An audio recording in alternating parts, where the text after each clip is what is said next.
একবার মেয়েরা মায়েশার কাছে এসে বলতেছে, ও গো মা, আমরা তো কোনোদিন নবীরে দেখতে পাই নাই, কারণ নবী দেখা মেয়েদের জন্য জায়েজ ছিল না, মেয়েদের জন্য কিন্তু নবী দেখাও জায়েজ ছিল না। বাজান রে, কোন সাহাবী নবী দেখছে কিন্তু বউ দেখতে পারে নাই। একবার নবী আমার মসজিদ নববীর মধ্যে বসা, এমন সময় এক সাহাবী এসে আল্লাহ নবীর চেহারার দিকে তাকায় চোখ দিয়ে পানি বের করতেছে আর মুখটা মুচকি মুচকি হাসতেছে। নবী বললেন, সাহাবী রে, তোমার চোখের মধ্যে পানি, মুখের মধ্যে হাসি কেন জানতে চাই? সাহাবী বলে, ইয়া রাসূলুল্লাহ, আমার হাসার কারণ হলো আমার পেটে যখন ক্ষুধা তৃষ্ণা লাগে আমি দৌড়ে এসে আপনার পবিত্র চেহারা এক নজর দেখলেই আল্লাহ ক্ষুধা তৃষ্ণা যেন আমার দূর করে দেয়। আল্লাহর নবী বললেন, তাহলে আনন্দ করবে, কিন্তু কেন কাঁদতেছো জানতে চাই? বলে, কান্দার কারণ হলো আমার বউটাও 2 দিন হলে না খেয়ে আছে, ও বায়না ধরেছে ও একটু আপনার দেখতে চাই, আপনি যদি অনুমতি দেন তাহলে আমার ক্ষুধার্ত বউকে নিয়ে এসে আপনার পবিত্র চেহারা দেখাবার চাই। আল্লাহ নবী বললেন, সাহাবী রে, তুমি আমার দেখা যেমন জায়েজ, তোমার বউটা আমার দেখা সরাসরি তেমন না জায়েজ। তাহলে নবীর বউ সাহাবীদেরও কিন্তু দেখা চলবে না, এটা হাদিস শরীফের মধ্যে আছে। আল্লাহর নবী বসে আছেন, এমন সময় এক অন্ধ সাহাবী, নাম হলো উম্মে মাকতুম, জোরে বলেন নাম কি? উম্মে মাকতুম নবীর সঙ্গে গল্প করতেছে। এমন সময় নবীর ডান ধারে আয়েশা, বাম ধারে হাফসা বসে আছে। নবী ইশপিশ পড়তেছে কিন্তু বইয়েরা কিছুই বুঝতে পারলেন না। কিছুক্ষণ পরে উম্মে মাকতুম যখন চলে যায়, আল্লাহর নবী বলেন, আয়েশা, হাফসা, এই সাহাবী যখন আমার কাছে আসলো, এরপরে তোমরা কেন বসে থাকলে জানতে চাই। আয়েশা বলতেছে, ইয়া রাসূলুল্লাহ, ওইটা যে অন্ধ সাহাবী তা বুঝি আমরা জানি না। আল্লাহর নবী বললেন, আয়েশা, আমার সাহাবী অন্ধ হতে পারে কিন্তু তোমরা তো অন্ধ না।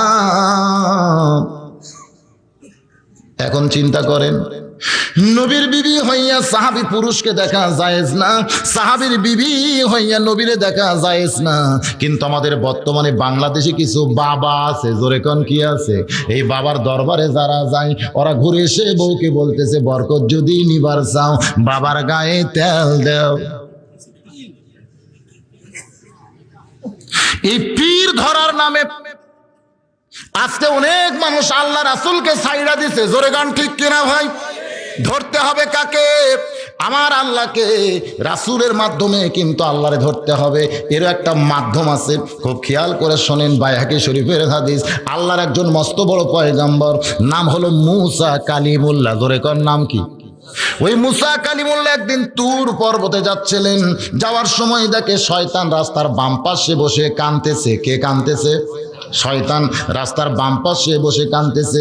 আল্লাহ নবী মুসা চমকে গিয়া বলে, শয়তান রে, এমন করে তুমি কেন কাঁদতেছো জানতে চাই। শয়তান বলতেছে, নবীজি, আমি একটু তওবা করে ভালো হব, আমি একটু তওবা করে ভালো হব, আর খারাপই আমি করতে চাই না, আমি এখন তওবা করে ভালো হবার চাই। মুসা নবী চমকে গিয়া বলে, শয়তান রে, তুই যদি তওবা করে ভালো হোস তাহলে তো আর কোনো জ্ঞানজাম থাকবে না। শয়তান বলতেছে, আমি সরাসরি আল্লাহর কাছে যাবার পারতেছি না, এই জন্য তো রাস্তায় আপনারে ধরছি। আপনি যখন তুর পর্বতে আল্লাহর সঙ্গে গল্প করতে যাচ্ছেন, আমার কথা একটু আপনি আল্লাহকে বলবেন। মুসা বলতেছে, শয়তান রে, তোর কথা বলে কোনো লাভ নাই, কারণ তোর তওবা আল্লাহ কবুল করবে না। তারপরেও তুই যখন আমারে ধরলি, অবশ্যই আমি তোর কথা আল্লাহকে বলবো। এই বলে মুসা নবী তুর পর্বতে গিয়া আল্লাহর সঙ্গে গল্প করতে করতে করতে করতে আল্লাহর প্রেমের সাগরে যখন ডুব দেয়, জোরে কোন সুবহানাল্লাহ। আল্লাহর সঙ্গে গল্প যখন বান্দা করে তখন বান্দাকে আর বান্দার হালতে থাকে নাকি? বান্দা তখন প্রেমের সাগরে ডুব দেয়। যদি আপনারা দেখতে চান তাহলে সকালবেলা এই মাদ্রাসার আঙ্গিনায় এসে আপনারা দেখবেন ভাই, যখন কোনো বান্দা আল্লাহর কোরআন তেলাওয়াত করে সে কিন্তু মূলত আমার আল্লাহর সঙ্গে গল্প ধরে। আমি আমার নিজের চোখে দেখছি। আমার এই কাহালো থানার অনেকগুলো হাফিজি মাদ্রাসার উপদেষ্টার মধ্যে আমার নাম রাখছে। মাঝে মধ্যে মহতামি হাফেজ সাহেব বলে, হুজুর আপনি যেখানেই যান ওয়াজ করেন না কেন, রাস্তার মধ্যে যদি কোনোদিন সময় থাকে তাহলে আমাদের মাদ্রাসা একটু পরিদর্শন করবেন। এরকম সকালবেলায় ওয়াজ করে যাওয়ার সময় একটা মাদ্রাসা আমার রাস্তার পাশে পড়ে গেল। আমি ড্রাইভারে বললাম, বাবা তুমি একটু ব্রেক করে থাকো, আমি একটু মাদ্রাসায় যাই। আমি যখন মাদ্রাসার ভিতরে গেলাম, গিয়ে দেখি প্রত্যেকটা বাচ্চারা কোরআন শরীফ সামনে নিয়ে ঝুঁকতেছে আর পড়তেছে, ঝুঁকতেছে আর পড়তেছে। আমি হাফেজ সাহেবকে বললাম, এখানে না আসলে তো এই দৃশ্য আমি দেখতে পাইতাম না। আমি একটুখানি দুই চোখ বন্ধ করে অন্তরের চোখ দিয়ে খেয়াল করে দেখি, ওই মাদ্রাসার তালবে ইলমগুলো কোনো মাদ্রাসার বারান্দায় পড়তেছে না, ওরা যেন জান্নাতের বারান্দায় কবিতর হয়ে বাকবাকুম করতেছে। হঠাৎ আমার নজর পড়ে যায়, এই 16-17 জনের মধ্যে একজন ছোট্ট বাচ্চা কোরআন পড়তেছে। ওর পড়ার সাইজ তার অন্যরকম। আমি হাফেজ সাহেবকে বললাম যে এই পুচকে কোরআন পড়তেছে, ওকে ঠিক মতো পড়বার জানে? হাফেজ সাহেব জিব্বায় কামড় দিয়ে বলে, হুজুর আপনি ওরে পুচকা কইতেছেন? ও যখন মাদ্রাসায় ভর্তি হয়েছিল তখন 4 বছর, বর্তমান 6 বছর চলতেছে। আমি বললাম 2 বছরের মধ্যে যে হারে ঝুঁকতেছে আর পড়তেছে। বলে, হুজুর শুধু ঝুঁকতেছে আর পড়তেছে না, এই 2 বছরের মধ্যে কায়দা শেষ করেছে, সিবারা শেষ করেছে, নজরানা শেষ করে 15 পারা হেফজ করে এখন 16 পারায় সবক চলতেছে। আমি আশ্চর্য হয়ে গেলাম। মাত্র 2 বছর বয়সে 4 বছরে ভর্তি হয়েছে, এখন হয়েছে 6 বছর। আমি ছেলেটার পিছনে গিয়ে বসলাম, আস্তে করে বসে কোরআন শরীফ তেলাওয়াত শুনতেছি। বাজান গো, আল্লাহ আমার সাক্ষী, আমি ওর কোরআন পড়া শুনতে শুনতে একসময় আমি যেন বেয়াখিয়াল হইয়া যাই। আমার নজর করে দেখি ওই বাচ্চা যেন দুনিয়াতে নাই, ও যেন জান্নাতের বাগানি আল্লাহর কোরআন তেলাওয়াত করতেছে। সারা রাত জায়গা। আমি সকালবেলায় মাদ্রাসায় গেছি, এইটা মাদ্রাসার মোহতামিমের সহ্য হয়নি যে হুজুর দিনের বেলা ঘুম পড়া বাদ দিয়া যদি পুচকার পিছনে বসে কোরআন পড়া শোনে, হুজুরের ঘুমের ক্ষতি হবে। এই জন্য হাতে একটা পান্টি ছিল, এইটা নিয়ে যখন টেবিলের উপরে বাড়ি মারছে, আমি তাকায় দেখি একটা বাড়ি মারাও সারা, ব্রেক করাও সারা। আমি বললাম, হাফেজ সাহেব কি সর্বনাশ করলেন? আমি এমন একটা সাগরের মধ্যে ঢুকে গেছিলাম, এই সাগর থেকে আমার কেন টেনে বের করলেন? বলে, হুজুর আপনি সারা জায়গা ওয়াজ করেছেন, এখন এভাবেই কি আর বসে থাকলে হয়? আমি ছোট্ট বাচ্চাকে বললাম, বাবা তুমি যে হারে কোরআন পড়তেছো, তোমার বাপ কি জীবিত আছে? ছেলেটা বলতেছে, আমার আব্বু বাড়িতে আছে, আমার মাও বাড়িতে আছে। তুমি কয়দিন হলে মাদ্রাসায় আইছো? হাফেজ সাহেব বলতেছো হিসাবই ঠিক মতো করতে পারে না। যদি বলে 1 মাস তাহলে বুঝবেন 20 দিন হয়েছে, যদি বলে 20 দিন তাহলে বুঝবেন 1 মাস পার হয়ে গেছে। ও এখন পর্যন্ত সংখ্যার হিসাব জানে না, কিন্তু 15 পারা কোরআন হেফজ করছে। জোরে কোন সুবহানাল্লাহ। তবে আমি বলতে যে হুজুর 1 মাস 2 দিন হয়ে গেছে, এর মধ্যে 3 দিন ওর বাপ আইছে। ওর বাপ বলে, তোর মা কাঁদতেছে। ও বলে, আমি কোরআন পড়া ছাড়া যাব না। আমি ছেলেটারে বললাম, বাজান যেই বয়সে বাবার কাছে মিষ্টি খাবে, যেই বয়সে মায়ের কাছে বায়না ধরবা, সেই বয়সে বাপ মাকে বাদ দিয়ে আল্লাহর কোরআনের মহব্বতে তুমি পাগল হয়েছো। তোমার কি বাপ মার কথা মনে হয় না?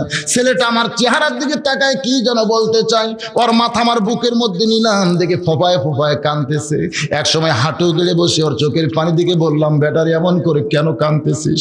ও যেন আমারে বলতে চাই, হুজুর আল্লাহর কোরআনের মহব্বত যখন কারো কলিজার মধ্যে ঢুকে যায়, তখন দুনিয়ার বাপ মা কেন, গোটা দুনিয়ায় আল্লাহ তার কাছ থেকে কাইরা নেয়। আল্লাহর পয়গম্বর মুসা নবী ওই তুর পর্বতে গিয়া আল্লাহর সঙ্গে গল্প করতে করতে করতে করতে আল্লাহর মধ্যে যখন বিলীন হয়ে গেছে, এক সময় গল্প করা শেষ হইলে মুসা নবী যখন চলে আসতেছে, আল্লাহ ডাকতে বলে, মুসা রে তুমি কি আর কিছুই বলবা না? মুসা বলতেছে, আল্লাহ আমার যা বলার ছিল সব তো বলা শেষ, আর তো কিছুই বলার নাই। আমার আল্লাহ ডাকতে বলে, মুসা রে তুমি কি আর কিছুই বলবা না? মুসা বলতেছে, আল্লাহ তুমি এত পেঁয়াজ করো কেন? আমার তো বলার কিছুই নাই। আল্লাহ বলে, মুসা রে তাহলে শয়তানের খবর আমারে কে দিবে? মুসা চমকে দিয়ে বলে, আল্লাহ ওই শয়তানের কথা তো আমার মনেই নাই।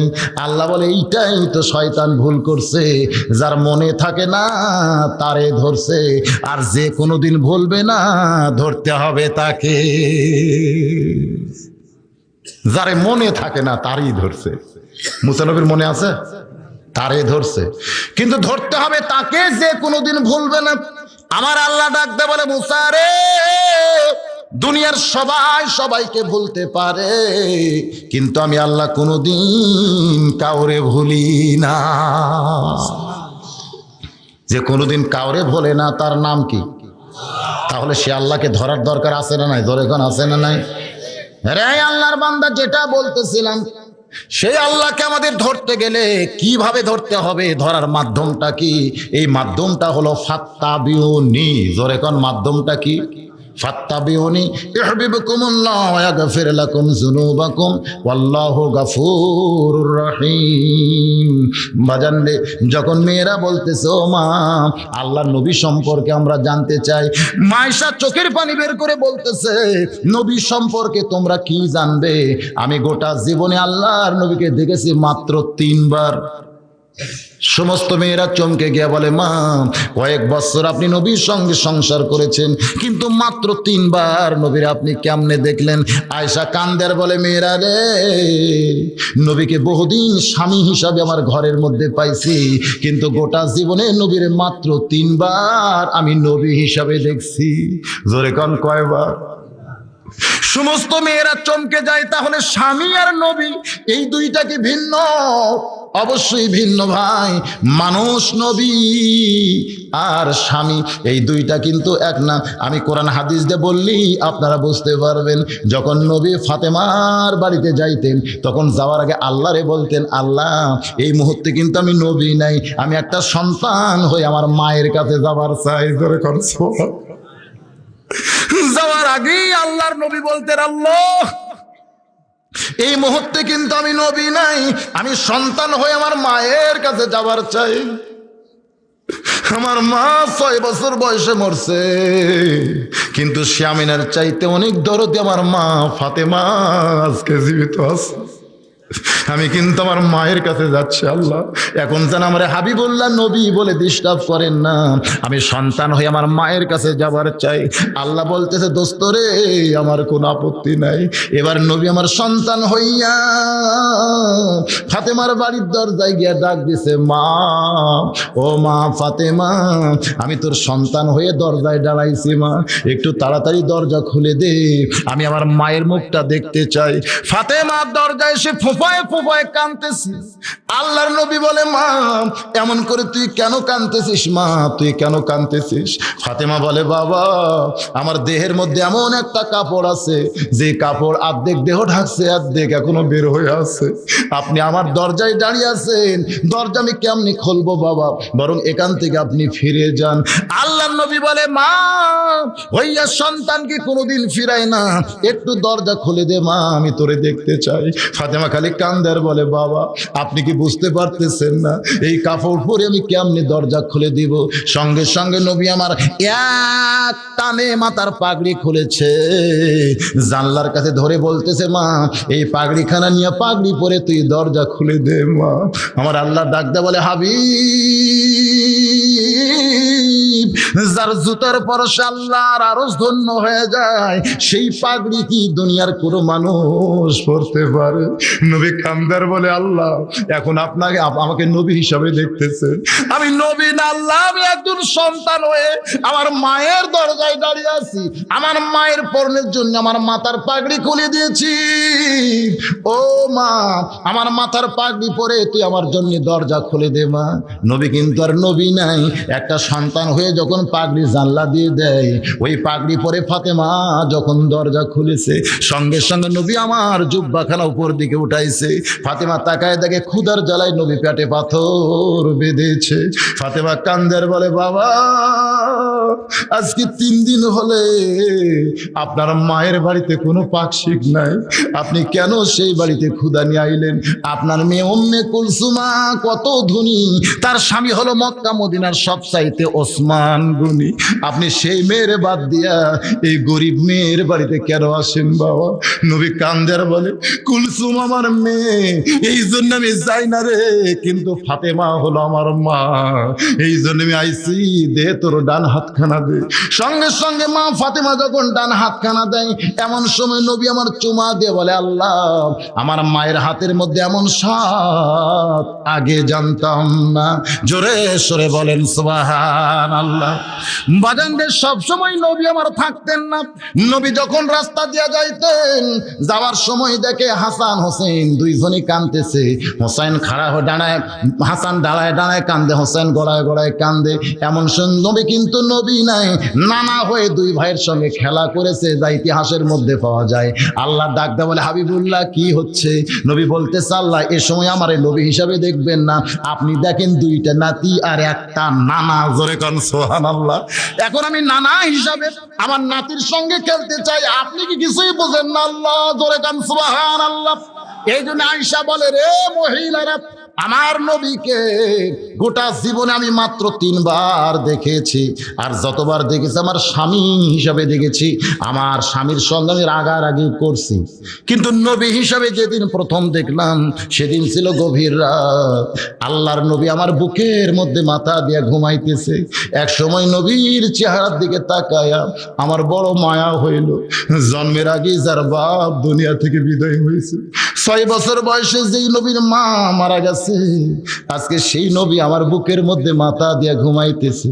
হঠাৎ মনের মধ্যে এমন দয়া হয়, ফজর আজান যখন বেলাল দিবে ওই সময় নবী আমার জুব্বা পরে মসজিদে নামাজ পড়াতে যাবে, কিন্তু যেই জুব্বা নবী আমার পড়বে সেই জুব্বার কয়েক জায়গা ছিঁড়ে গেছে। এই গভীর রাত্রে নবী আমার ঘুম পাড়তেছে, এই সুযোগে নবীর জুব্বাখান আমি সেলাই করতে চাই। আয়েশা কান্দার বলে, রে মেয়েরা রে শোনো, গভীর রাত্রে নবীর কাছ থেকে উঠে গিয়া আমি নবীর জুব্বাখানা অন্ধকারে হাতে নিলাম। আমি শুধু আগেই জোগাড় করে রাখছিলাম, কিন্তু এখন বিপদ ঘটে গেল। যখন বাতির কাছে গেলাম, আমি বাতি হাতে নিয়ে দেখি বাতি আছে, কিন্তু 1 ফোঁটাও তেল নাই। আয়েশা কান্দার বলে, মেয়েরা রে, আমি তখন আমার আল্লাহকে বললাম, আল্লাহ, আমার নবী যদি চাইতো আপনি গোটা দুনিয়া দিয়া দিতেন, কিন্তু নবী চাইনি বলে বাতির তেল কেউ আপনি দিবেন না। আজকে নবীর জুব্বা আমি সেলাই করতে চাইছিলাম গভীর রাত্রে, কিন্তু তেল যদি না থাকে তাহলে আলো না হলে আর সেলাই করতে পারবো না। এই বলে আয়েশা যখন ফোঁপায় ফোঁপায় কাঁদতেছে, আয়েশা বলে, মেয়েরা রে, ওই দিন আমার নবীর আমি প্রথম দেখেছি। নবী আমার আস্তে করে কাঁধ ঘুরে তার ডান হাতখানা কপালের উপর দিয়ে যখন চোষণ মারছে, ওই আল্লাহর শপথ করে বলতেছি, ওই কপালের ভিতর থেকে এমন একটা আলো প্রকাশ পায়, যে আলো দিয়ে গোটা অন্ধকার দূর হইয়া যায়। কাঁপতে কাঁপতে আমার হাতের সুরটা যখন মাটিতে পড়ে যায়, আমি তাকায় দেখি আয়েশা সুইখান আমি দেখতে পাই। সেই দিনই প্রথম দেখেছি আমার নবীকে, এরপর আরো 2 বার আমি আমার নবীরে দেখেছি। মহিলারা কান্দের বলে, মা, আপনার কাছ থেকে নবী দেখার ঘটনাগুলো আমরা শুনতে চাই। এবার চলে আসতেছি খাদিজার কাছে। খাদিজা বলতেছে, রে নেতারা, তোমরা বলো তো আমার চেহারা ভালো না আব্দুল্লাহর ইতিম পোলার চেহারা ভালো? সমস্ত নেতারা নবীর দিকে তাকায় আছে, কিন্তু চেহারা ফেরাবার পারতেছে না। খাদিজা বলতেছে, নেতারা, তোমরা কি বোবা হয়ে গেলা? আমার 2 নম্বর প্রশ্নের উত্তর তোমাদের দিতে হবে। তোমরাই বলো আমার চেহারা ভালো না আব্দুল্লাহর ইতিম পোলার চেহারা ভালো?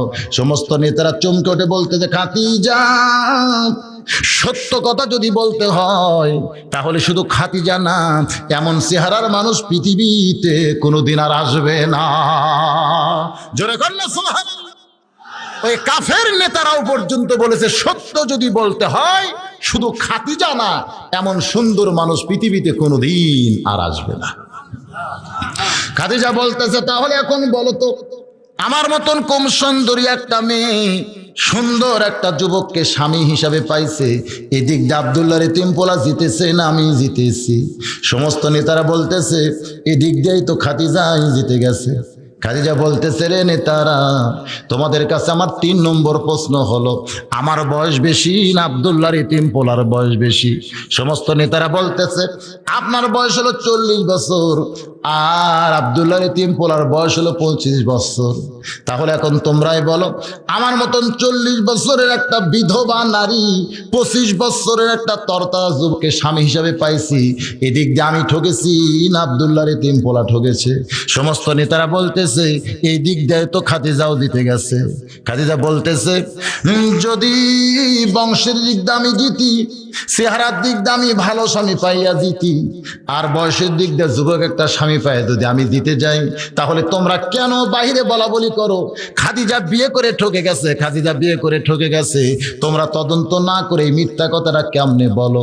সমস্ত নেতারা বলতে যে, খাদিজা, আমরা যেইটা প্রথমে খেয়াল করেছি সেইটা হলো খাদিজা মক্কার মধ্যে সবচাইতে ধনবতী রমণী, একটা অনাথ এতিমরে বিয়ে করেছে। এই গরিবরে বিয়ে করার জন্যই খাদিজা খাদিজা ঠকে গেছে। খাদিজা বলতেছে, এইটা যদি তোমাদের সকার একটা মানতন্ত্র হয়, এইটা যদি তোমাদের দাড়ি পাল্লা হয়, তাহলে তোমরা শুনে নাও, খাদিজার যত সম্পদ আছে ওই আল্লাহকে সাক্ষী করে আজকে সমস্ত সম্পদ আব্দুল্লাহর এতিম পোলার পায়ে দিয়া দিলাম। জোরে সরে বলি সুবহানাল্লাহ। বাজান গো, 25 বছর থেকে এক টানে নিয়ে গেলাম নবীর 37 বছর। খুব খেয়াল করে শুনবেন, কারণ কুল ইন কুনতুম তুহিব্বুনাল্লাহ ফাত্তাবিউনি, এইটা যদি আমরা বুঝতে চাই আমার নবীকে জানতে হবে। জোরে কোন ঠিক কিনা ভাই? নবীর বয়স যখন 37 বছর, ওই সময় নবী কিন্তু খাদিজাতুল কুবরার কাছে আর বেশি সময় দিতেন না। ওই সময় নবী একটা নির্জন জায়গা বেছে নিয়েছিলেন, সেই জায়গার নাম হলো হীরা গুহা। জোরে কোন কি গুহা? ওই হীরা গুহার মধ্যে নবী আমার 3টা বছর কাটাইলেন একাধারে।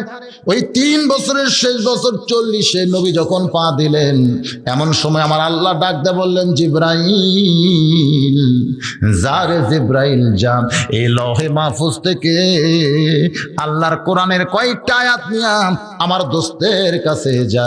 ফেরেশতা জিব্রাইল আল্লাহর কোরআনের কয়েকটা আয়াত নিয়ে আইলাম হীরা গুহায়। খুব খেয়াল করে শুনতে হবে, ফেরেশতা জিব্রাইল আল্লাহর কোরআনের কয়েকটা আয়াত নিয়ে আসলেন হীরা গুহায়। একটু দূরে থেকে ফেরেশতা জিব্রাইল ওই গুহার ভিতরে তাকায় দেখতেছে।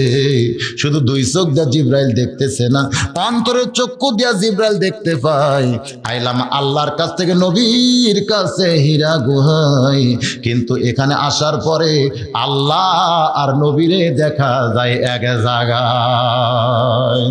জোরে সরে বলেন সুবহানাল্লাহ। জিব্রাইল যখন আল্লাহর নবীকে দেখেছে আল্লাহর সঙ্গে এক জায়গায়, ওই সময় কিন্তু নবী এমন একটা সাগরের মধ্যে ডুব মারছিলেন, যে সাগরটা প্রত্যেকটা আল্লাহর বান্দার বাম স্তনের 2 আঙ্গুল নিচে বিরাজ করতেছে। ডুব দিলে ডুবারও হবে, মণিমুক্তা খুঁজে পাবে, পুরা হইবে মনস্কাম, বাম স্তনের 2 আঙ্গুল নিচে তোমার কলব সাগরের মোকাম। সুবহানাল্লাহ বলেন। এই হীরা গুহার মধ্যে আল্লাহর নবী কলবের সাগরের মধ্যে ডুব দিয়েছেন। বাজানগো, যেইটা আল্লাহর ওলির পথে পাওয়া যায়, অনেকে বলে এগুলো আল্লাহর ওলিরা পায় কোথায়? ফেরেশতা জিব্রাইল আল্লাহর নবীকে সালাম দিয়া ডাক দিয়া বললেন, ইকরা। খুব খেয়াল করবেন, সর্বপ্রথম যে শব্দটা দুনিয়াতে কোরআনের জন্য নাজিল হয়েছে, সেই শব্দের নাম কি? আরো জোরে কোন কি? ইকরা। ইকরা মানে কি? আপনারা আমার সামনে যারা বসে আছেন আরবি বুঝতেছেন না, আমি বাংলাটা বলি। ইকরা মানে পড়ো। ইকরা মানে কি? পড়ো। নবী কিন্তু পড়লেন না, কারণ যখন বলতেছে পড়ো, কি পড়বো? বাংলা, অঙ্ক, ইংরেজি, ইতিহাস, কি পড়বেন? হ্যাঁ, কিন্তু বাংলার মানুষ তো সেইটা বুঝতেছে না। বাংলার মানুষ তো এইটা বুঝতেছে না। আজকে সন্তান হওয়ার পরেই আমরা সন্তানকে কি পড়াবো চিন্তায় পড়ে যায়। মা বলে আমার ছেলে ডাক্তার হবে, ছেলে বলে না আমার ছেলে ইঞ্জিনিয়ার হবে। স্বামী স্ত্রী 2 জন মিলে লাগছে ছোট বাচ্চারে নিয়ে। বাপ কয় ইঞ্জিনিয়ার বানাবো, মা কয় ডাক্তার বানাবো। হ্যাঁ পড়বেন, সবই পড়বেন, কিন্তু সব পড়া তো আল্লাহ কোরআনে বলে নাই। খুব খেয়াল করে শুনতে হবে। আল্লাহর ফেরেশতা জিব্রাইল যখন বললেন পড়ো, নবী কিন্তু বলেছেন পড়বো না, পড়বো না, পড়বো না। জিব্রাইল বলেছেন বিইসমি রব্বিকাল্লাযী খালাক। দুনিয়ার সাধারণ কোনো পড়া না, যেই পড়ার মধ্যে আমার আল্লাহ আছে সেই পড়াটাই পড়তে হবে। জোরে কোন ঠিক কিনা? এই কোরআনের মাদ্রাসার মাহফিলে এসে এই জিনিসটা আপনাদের খেয়াল করে শুনতে হবে ভাই। আমি কিন্তু বাংলা, ইংরেজি, অঙ্ক এগুলো পড়তে নিষেধ করি নাই, কিন্তু ফরজ হলো আল্লাহর কোরআন শরীফ পড়া, অন্যগুলো হলো নফল পড়া। ধরে কোন কি পড়া? ফরজ তরক করা আর নফল তরক করা।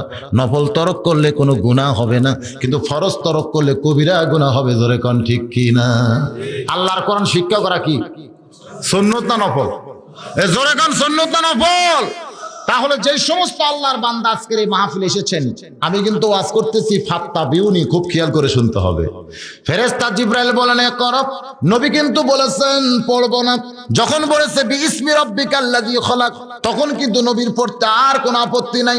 তার মানে বোঝা গেল আল্লাহ নবী দুনিয়ার কোনো কিছু পড়ে নাই, নবী যা কিছু পড়েছেন নবীর শিক্ষক হলেন আল্লাহ। জোরে কোন শিক্ষককে? আজকে সেই কোরআনের মাহফিলে আমরা এসেছি।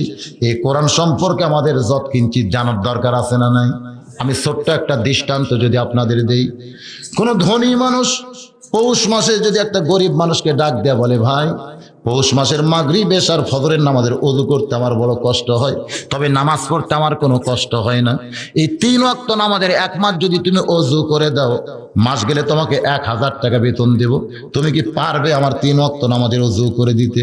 গরিব বলতে শুধু তোমার একলা না, আরো 10টা ধনী যদি এই চুক্তি আমারে দিত, আমার কামাই ভালোই হইতো। আমার কথা কি বুঝতে পারছেন? সেদিন থেকে গরিব 2 বার ওযু করে, আর ধনী লোকটা ওযু ছাড়াই নামাজ পড়ে। একদিন এক লোক দেখতেছে গরিব 2 বার মাগরিবের নামাজ ওযু করতেছে, জিজ্ঞাসা করে, ভাই তুমি 2 বার ওযু করলে কেন? বলে প্রথমটা করছে আমার, আর দ্বিতীয়টা করছে এই ধনী ব্যক্তির। ধনী ব্যক্তি মাস গেলে আমার 1000 টাকা বেতন দিবে, এই বেতনের আশায় আমার ওযু করতেছি, ধনীর ওযু করতেছি, আর ধনী লোকটা ওযু ছাড়াই নামাজ পড়তেছে। আপনারা বলেন তো ধনী লোকটার কি নামাজ হবে? কারণ নামাজ পড়ার জন্য ওযু করা যে এরকম শর্ত,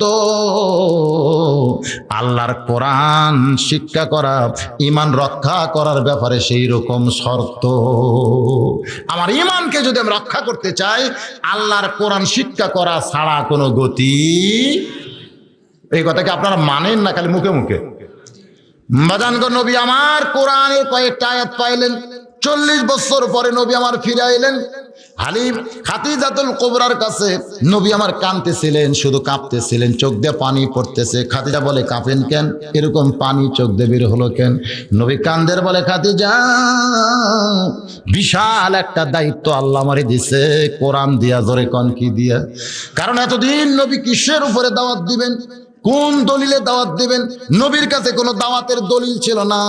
আল্লাহর কোরআন নাজিল করে তিনি দাওয়াতের দলিল পাইলেন খাদিজার কাছ থেকে।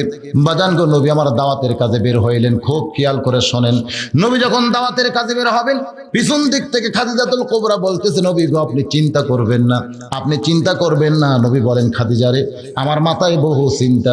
যেই মক্কার লোকেরা হাজার হাজার আল্লাহকে মানে, সমস্ত আল্লাহকে বাদ দিয়া লা ইলাহা ইল্লাল্লাহ একমাত্র আল্লাহর দাওয়াত দেওয়া, এই দাওয়াত কি মক্কার লোকেরা গ্রহণ করবে? এরকম নানা চিন্তার মধ্যে নবী আমার ভুগতেছে। বাজানগো, খাদিজাতুল কুবরা পিছন দিক থেকে বলে, ইয়া রাসূলুল্লাহ আপনার সঙ্গে আল্লাহ আছে। জোরে কোন কে আছে? আপনার কোনো টেনশন নাই। তখনও কিন্তু খাদিজা ঈমান গ্রহণ করেনি, শুধু নবীকে এরকম সাহস যোগাইতেছে। নবী আমার সকাল বেলায়, খুব সকালে খেয়াল করেন, ফজরের নামাজ তখনও হয়নি বাজান, নামাজ কিন্তু একটু পরে ফরজ হয়েছে। সকালবেলায় নবী আমার দাওয়াত নিয়ে যখন দরজা খুলেছেন, এমন সময় দেখতে পাই 7 বছর 9 মাস বয়সের একটা ছোট্ট বাচ্চা সামনে দাঁড়াইছে। আল্লাহ নবী চমকে বলে, আলী রে, এই মুহূর্তে তোরে খাবার দিবার পারবো না, তুই 2খানা হাত বাড়াইছিস কেন? আমার পকেটে কোনো খাওয়া নাই। আলী কান্দের বলে, নবীজি আপনার কাছে বুঝি আমি সব সময় খাবার চাই? আপনি বলেন তো আমি কি কোনোদিন খাবার চাইছি? আমার যখন খিদা লাগে তখন আপনার সামনে দাঁড়াই, আমার মুখের দিকে তাকায় বলেন ওই জায়গায় খাবার আছে, আমি দৌড়ে গিয়ে খাই। যদি আপনি খাবার কথা না বলেন, আমি সারা রাত না খাইয়া ঘুমাই, কোনোদিন তো খাওয়ার জন্য বায়না ধরি নাই। আল্লাহ নবী বলে, আলী তাহলে আজকে কেন 2 হাত বাড়ায় তুই পট আটকে দিলে?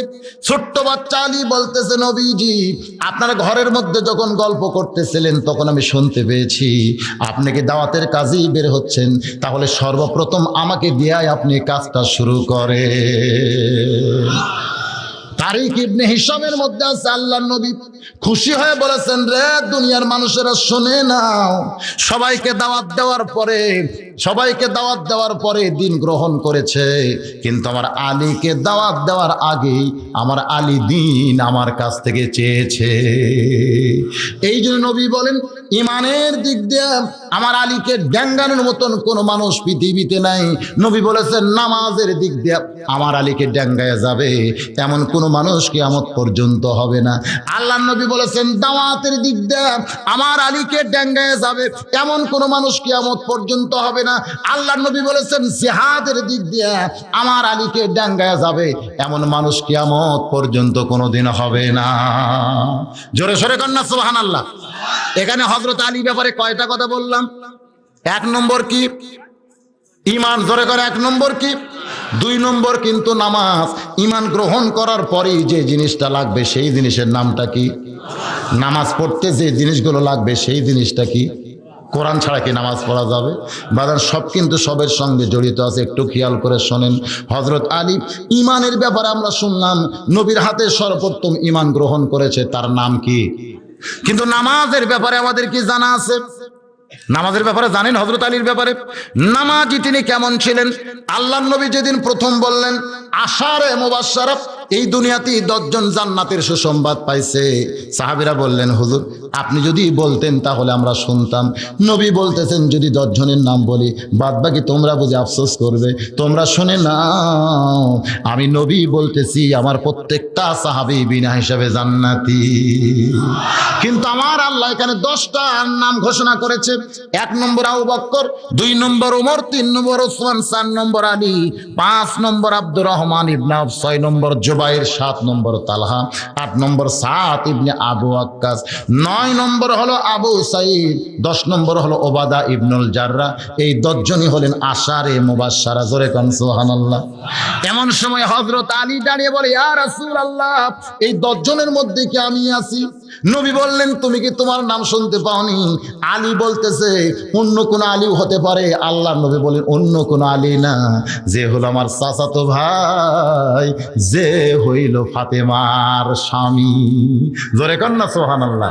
হযরত আলী বলে ইয়া রাসূলুল্লাহ তাহলে 10 জন সার্টিফিকেট পাওয়ার মধ্যে আমি একজন। আল্লাহর নবী বলে অবশ্যই তুমি একজন। আলী বলতেছে নবীজি আজ থেকে যদি আমি সব কিছু বাদ দিয়ে দেই, যদি নামাজ বাদ দেই, রোজা বাদ দেই, জিকির করা বাদ দেই, আমি সব আল্লাহর হুকুম যদি বাদ দিয়ে দেই তারপরেও কি আমি জান্নাতি? আল্লাহর নবী বলেন আলী রে আল্লাহ যেইটা ঘোষণা করেছে তুমি সব কিছু বাদ দিলেও আল্লাহ তোমাকে জান্নাত থেকে বাদ দিবে না। ধরে কর সুবহানাল্লাহ। তুমি সব কিছু বাদ দিলেও আল্লাহ তোমাকে জান্নাত থেকে বাদ দিবে না।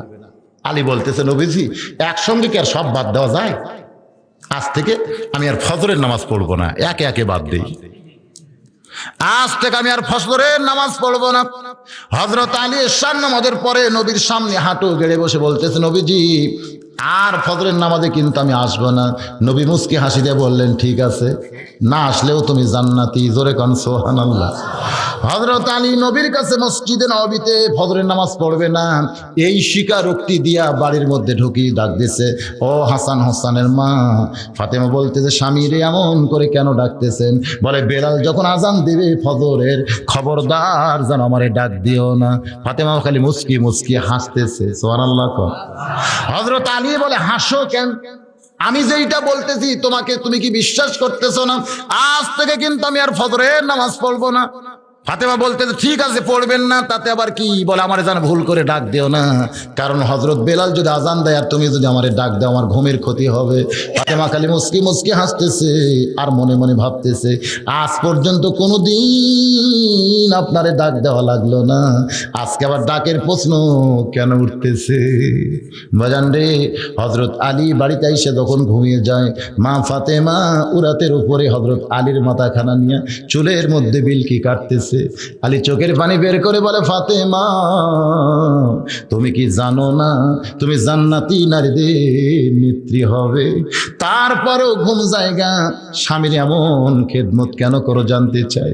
ফাতেমা মুস্কি মুস্কি হাসে বলে স্বামী গো আপনি যদি শুধু হাসান হোসেনের বাপ হইতেন তাহলে আমি কিছুই মনে করতাম না, কিন্তু বাবা যেদিন বলেছে ফাতেমা আমার আলীর সঙ্গে কোনোদিন বেয়াদবি করবি না। ফাতেমা কান্দের বলে বাবা এ কথা কেন বলতেছেন জানতে চাই।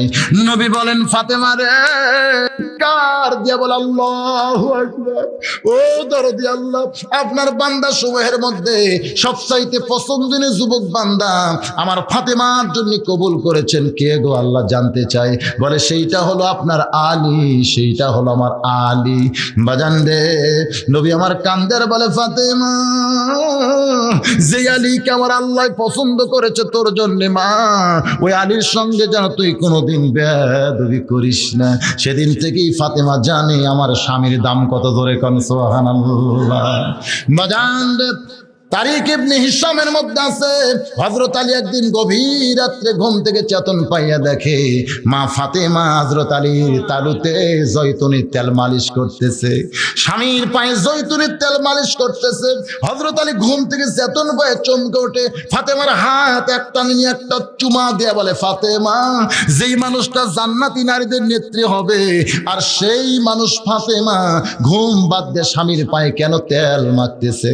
ফাতেমা স্বামীর পা জোড়ে ধরে বলে, স্বামী গো, আমার আল্লাহ ফাতেমাকে জান্নাতের নারীদের নেত্রী বানাইছে, এইটা যে আল্লাহর রহমত আমি জানি, আর তোমার খেদমত করে জান্নাত পাবো এইটা আমি মানি। জোরে কন্যা সুবহানাল্লাহ। আল্লাহ খাতুনে জান্নাত, জান্নাতের নারীদের নেত্রী বানাইছে, এটা আল্লাহর রহমত, এইটা আমি জানি, আর তোমার খেদমত করে আমি জান্নাত পাবো এইটা আমি মানি। জোরে কোন সুবহানাল্লাহ। আমার মা বোনেরা যারা ওয়াজ শুনতেছেন, মা একটু মনোযোগ দিয়ে এই কথাগুলো শুনবেন। বাজান রে, খাতুনে জান্নাত ফাতেমা আলীর মাথা কোলের মধ্যে নিয়া এক সময় হযরত আলী যখন ঘুমিয়ে গেছে, মা ফাতেমাও বাম পাশে ঘুমিয়ে যায়। হযরত বেলাল যখন ফজরে আজান দিছে, এক লাফে হযরত আলী বিছনায় বসে যায়। ফাতেমা চমকে বলে, স্বামী গো, আপনি কইছিলেন আজান দিলে ডাক দিও না, আমি ডাক দেওয়ার আগেই কেন বিছরে বসে গেলেন জানতে চাই। হযরত আলী বলে, ফাতেমা, তোমার বুঝি জানা নাই আজান শুনলে ঘুম পাড়া জায়েজ না? যাই ফজরের নামাজই পড়বে না, তার আবার আজান শুনলে ঘুম পাড়া জায়েজ না? মা ফাতেমা মুস্কি মুস্কি হাসতেছে, কারণ মা ফাতেমা হযরত আলীকে চিনে। জোরে কোন চিনি কি চিনে না? যত কথাই বলুক, কারণ চিনি সবচাইতে বেশি যে চিনে সেইটা কিন্তু স্বামীরে চিনে বিবিয়ে। সবচাইতে আপনাকে বেশি কে চিনে? আপনার বউ। জোরে কোন কে চিনে? চিনে না? সবচাইতে বেশি চিনে। আমার জীবনে এটা আমি শর্ট খাইছি তো। আমার বউ আমাকে মাঝে মধ্যে বলে, সাদিয়ার আব্বা যান গোসল করেন, সাদিয়ার আব্বা আসেন ভাত খান। আমার বড় মেয়ের নাম সাদিয়া। আমি একদিন রাগ করে কইছিলাম, কিসের সাদিয়ার আব্বারে? লক্ষ লক্ষ মানুষ আমারে হুজুর কয়, আর তুমি বাড়ির বউ হয়ে হুজুর খবর পারো না? তুমি বলবা হুজুর আসেন ভাত খান, হুজুর যান গোসল করেন। আমার বউ খালি মুসকে মুসকে হাসে। আমি বলি, হাসো কেন? বলে, জনগণ আপনারা চিনি না তাই হুজুর কয়, কিন্তু আমি আপনারা চিনি, হুজুর হওয়া এত সহজ নয়। সেই দিনই বুঝতে পারলাম নিজের বইয়ের কাছে হুজুর হওয়া যে কত বড় কঠিন। নিজের বইয়ের কাছে পীর হওয়া বড় কঠিন, হুজুর হওয়া বড় কঠিন। কারণ দুইজন হুজুর আর পীর মানতে চায় না, একটা হলো বইয়ে আর একটা হলো মায়ে, এর সঙ্গে আর একটা যোগাইছে, সেইটা হলো গায়ে। গায়ের লোকেরা মানে না, বইয়ে মানে না, আর মায়ে মানে না। জোরে কর ঠিক কিনা? আমি যত বড়ই হুজুর হই, আমার মা আমাকে হুজুর করে ডাকবে, মাঝে মাঝে রাগ করে, দিয়ে একদিন চড়াবারও চায়। আমি একদিন কইলাম, মা, কত মানুষ আমাকে হুজুর কয়, যতই তুই হুজুর কোক মানুষ, তুই আমার সওয়াল। এরকম বুঝেন না? মায়ের কাছে হুজুর হওয়া যায় না, পীর সাহেব হওয়া যায় না। বাজানগ যেটা বলতেছিলাম, খাতুনে জান্নাত ফাতেমা মুস্কি মুস্কি হাসতেছে। কিছুক্ষণ পরে হযরত আলী ওযু করছে, ওযু করে যখন জুব্বা গায়ে দেয়া মাথার টুপির উপরে পাগড়ি বাঁধতেছে, এমন সময় ফাতেমার সামনে দাঁড়ায় কাঁদতেছে, স্বামী গো, আপনি বাবার কাছে ওয়াদা করছেন এশার নামাজের পরে আপনি ফজর পড়বেন না, আবার এমন সাইজ হয়ে কোন দিকে যাচ্ছেন জানতে চাই। হযরত আলী বলে, ফাতেমা, এতদিন মসজিদের মধ্যে ঢুকে নামাজ পড়েছি নবীর পিছনে, আজকে মসজিদের বাহির থেকে নামাজের দৃশ্য একটু প্রাণ ভরে দেখতে চাই। যেই নামাজই পড়বে না সে আবার নামাজের দৃশ্য কেন প্রাণ ভরে দেখবে? বাজানরে, হযরত আলী মসজিদের বারান্দায় 2 রাকাত সুন্নত নামাজ শেষ করলে এক সাহাবী কোনার কথা দিয়ে বলতেছে, আলী ভাই, আপনি তো ফজরের নামাজ পড়বেন না, তাহলে কি পড়লেন জানতে চাই। আলী বলতেছে, আমি না হয় ফজর পড়বো না, তাই বলে কি সুন্নত পড়তে পারবো না? কিছুক্ষণ পরে হযরত বেলাল যখন কামাতিস সালাহ কামত দেয়, হযরত আলী আবু বকর আর ওমরের মাঝখানে ঠেলা দিয়া মাঝখানে দাঁড়ায় আল্লাহু আকবার নিয়ত বানছে। ফজরের নামাজের সালাম ফিরে আল্লাহ নবী যখন সাহাবীর দিকে মুখ ঘুরাইছে, আলীরে দেখার পরে নবী আমার মুচকে মুচকে হাসতেছে। নবী বললেন, আলী, তুমি না কইছো ফজরের নামাজ পড়বো না, আবার সামনে কাতারে তোমারে কেন দেখতে পাই? হযরত আলী দাঁড়িয়ে ছোট বাচ্চার মতো মতন শুধু কান্দে, শুধুই কান্দে। আল্লাহর নবী বলেন, আলী রে এমন করে কেন কাঁদতেছ বাবা, জানতে চাই। হযরত আলী কান্দের বলে, নবীজি বহু চেষ্টা করেছি আমি নামাজ পড়বো না, বহু চেষ্টা করেছি আমি নামাজ পড়বো না, কিন্তু আমি নামাজ ছাড়তে চাইলে কি হবে, নামাজি আলীরে ছাড়ে না। এই জন্য আল্লাহ নবী বলেছেন, নামাজের দিক দিয়ে আমার আলীকে ডেঙ্গায় যাবে এমন কোন নামাজি পৃথিবীতে হবে না। বাজান গো, আর একটা আলীর গুণ ছিল দাওয়াতের গুণ। জোরে কোন কিসের গুণ? আল্লাহ নবী এও বলেছেন যে আবু জেহেলকে আমি 400 বার দাওয়াত দিয়েছি। আল্লাহ নবী আবু জেহেলকে কতবার দাওয়াত দিয়েছে? কিন্তু আমার আলী যদি 4 বার আবু জেহেলের কাছে যাইতো, আবু জেহেল ঈমান গ্রহণ করত। সাহাবীরা বলেন, হুজুর তাহলে আপনি না যায় আলীরে পাঠাইলেই তো আপনি পারতেন। নবী বলতেন, সাহাবীরা রে, আমার আলীর কাছে দাওয়াতের ইলম যেমন আছে, কিন্তু আলীর কাছে আবার কাফের বেঈমানদেরকে শেষ করার তরবারিও আছে। আমার বড় ভয় লাগে, আমার সঙ্গে আবু জেহেল যে বেয়াদবি করছে, সেই বেয়াদবি যদি আলীর সঙ্গে দাওয়াত দিবার সময় করে, আর আলী যদি দাওয়াত বাদ দেওয়ার ঘাড়ের উপর তরবারি মারে। এই জন্য আমার বড় ভয়, আমি সব জায়গায় আলী আর উমরকে পাঠাবার পারি না। জোরে কোন সুবহানাল্লাহ। বাজান গো, আল্লাহর নবী হলেন রাহমাতুল লিল আলামিন, গোটা বিশ্ব জগতের জন্য রাহমাত। এই আয়াতখানা কখন নবীর উপর নাজিল হয়েছে? বাজান দে কোরআন শরীফ পড়েন, তখনই বুঝতে পারবেন। নবী আমার 400 বার আবু জেহেলের বাড়িতে দিনের দাওয়াত নিয়ে গেছে। একদিন গভীর রাত্রে নবী যখন দাওয়াত দিবার যাওয়ার চাচ্ছে, কারণ সমস্ত মানুষের কাছে নবী দিনের বেলা দাওয়াত দিবার চায়, কিন্তু গভীর রাত্রে যার কাছে যায় তার নাম হলো আবু জেহেল। ধরে কার নাম কি? গভীর রাত্রে নবী যখন আবু জেহেলের কাছে দাওয়াত দিবার চাচ্ছে, এমন সময় খাদিজাতুল কুবরা বুঝতে পারছে নবী এখন দাওয়াতের কাছে যাবে। সামনে এসে 2খানা হাত বাড়ায় কাঁদতেছে। আল্লাহ নবী বলে, খাদিজা এমন করে কেন কাঁদতেছো জানতে চাই। বলে, নবীজি আজকে গভীর রাত্রে একটা জিনিস যদি আপনার কাছে চাই, আপনি কি এই জিনিস আমারে দিবেন না? সঙ্গে সঙ্গে নবী খাদিজার সেজদার জায়গায় একটা চুমা দিয়ে বলে, খাদিজা সব কিছুই তো আমারে দিয়েছেন, কি আমার কাছে চাবেন? আজ পর্যন্ত কোনো জিনিস তো আমার কাছে চাইলেন না। খাদিজা বলতেছে, নবীজি আগে বলেন চাইলে কি আমারে দিবেন? নবী বললেন, খাদিজা সবার কাছে সব জিনিস চাওয়া যাবে না, যে দিবার পারে তার কাছেই সব চাইতে হবে। জোরে কান ঠিক কি না? আল্লাহ নবী মারাত্মক একটা কথা বলেছেন, এই কথাটা ইমাম গাজ্জালি ব্যাখ্যা করেছেন।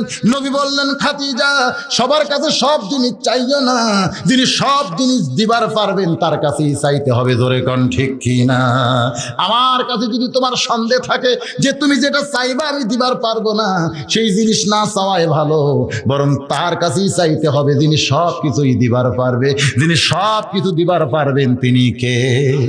এই জন্য আল্লাহ বলেছেন, ইয়্যাকা না'বুদু ওয়া ইয়্যাকা নাস্তাইন, ইবাদত করবা তার সাহায্য তাইবা তার কাছে। ওই বাবার কাছে, ওই মাজারের কাছে, ওই পীরের কাছে কোনো জিনিস চাওয়ার দরকার নাই।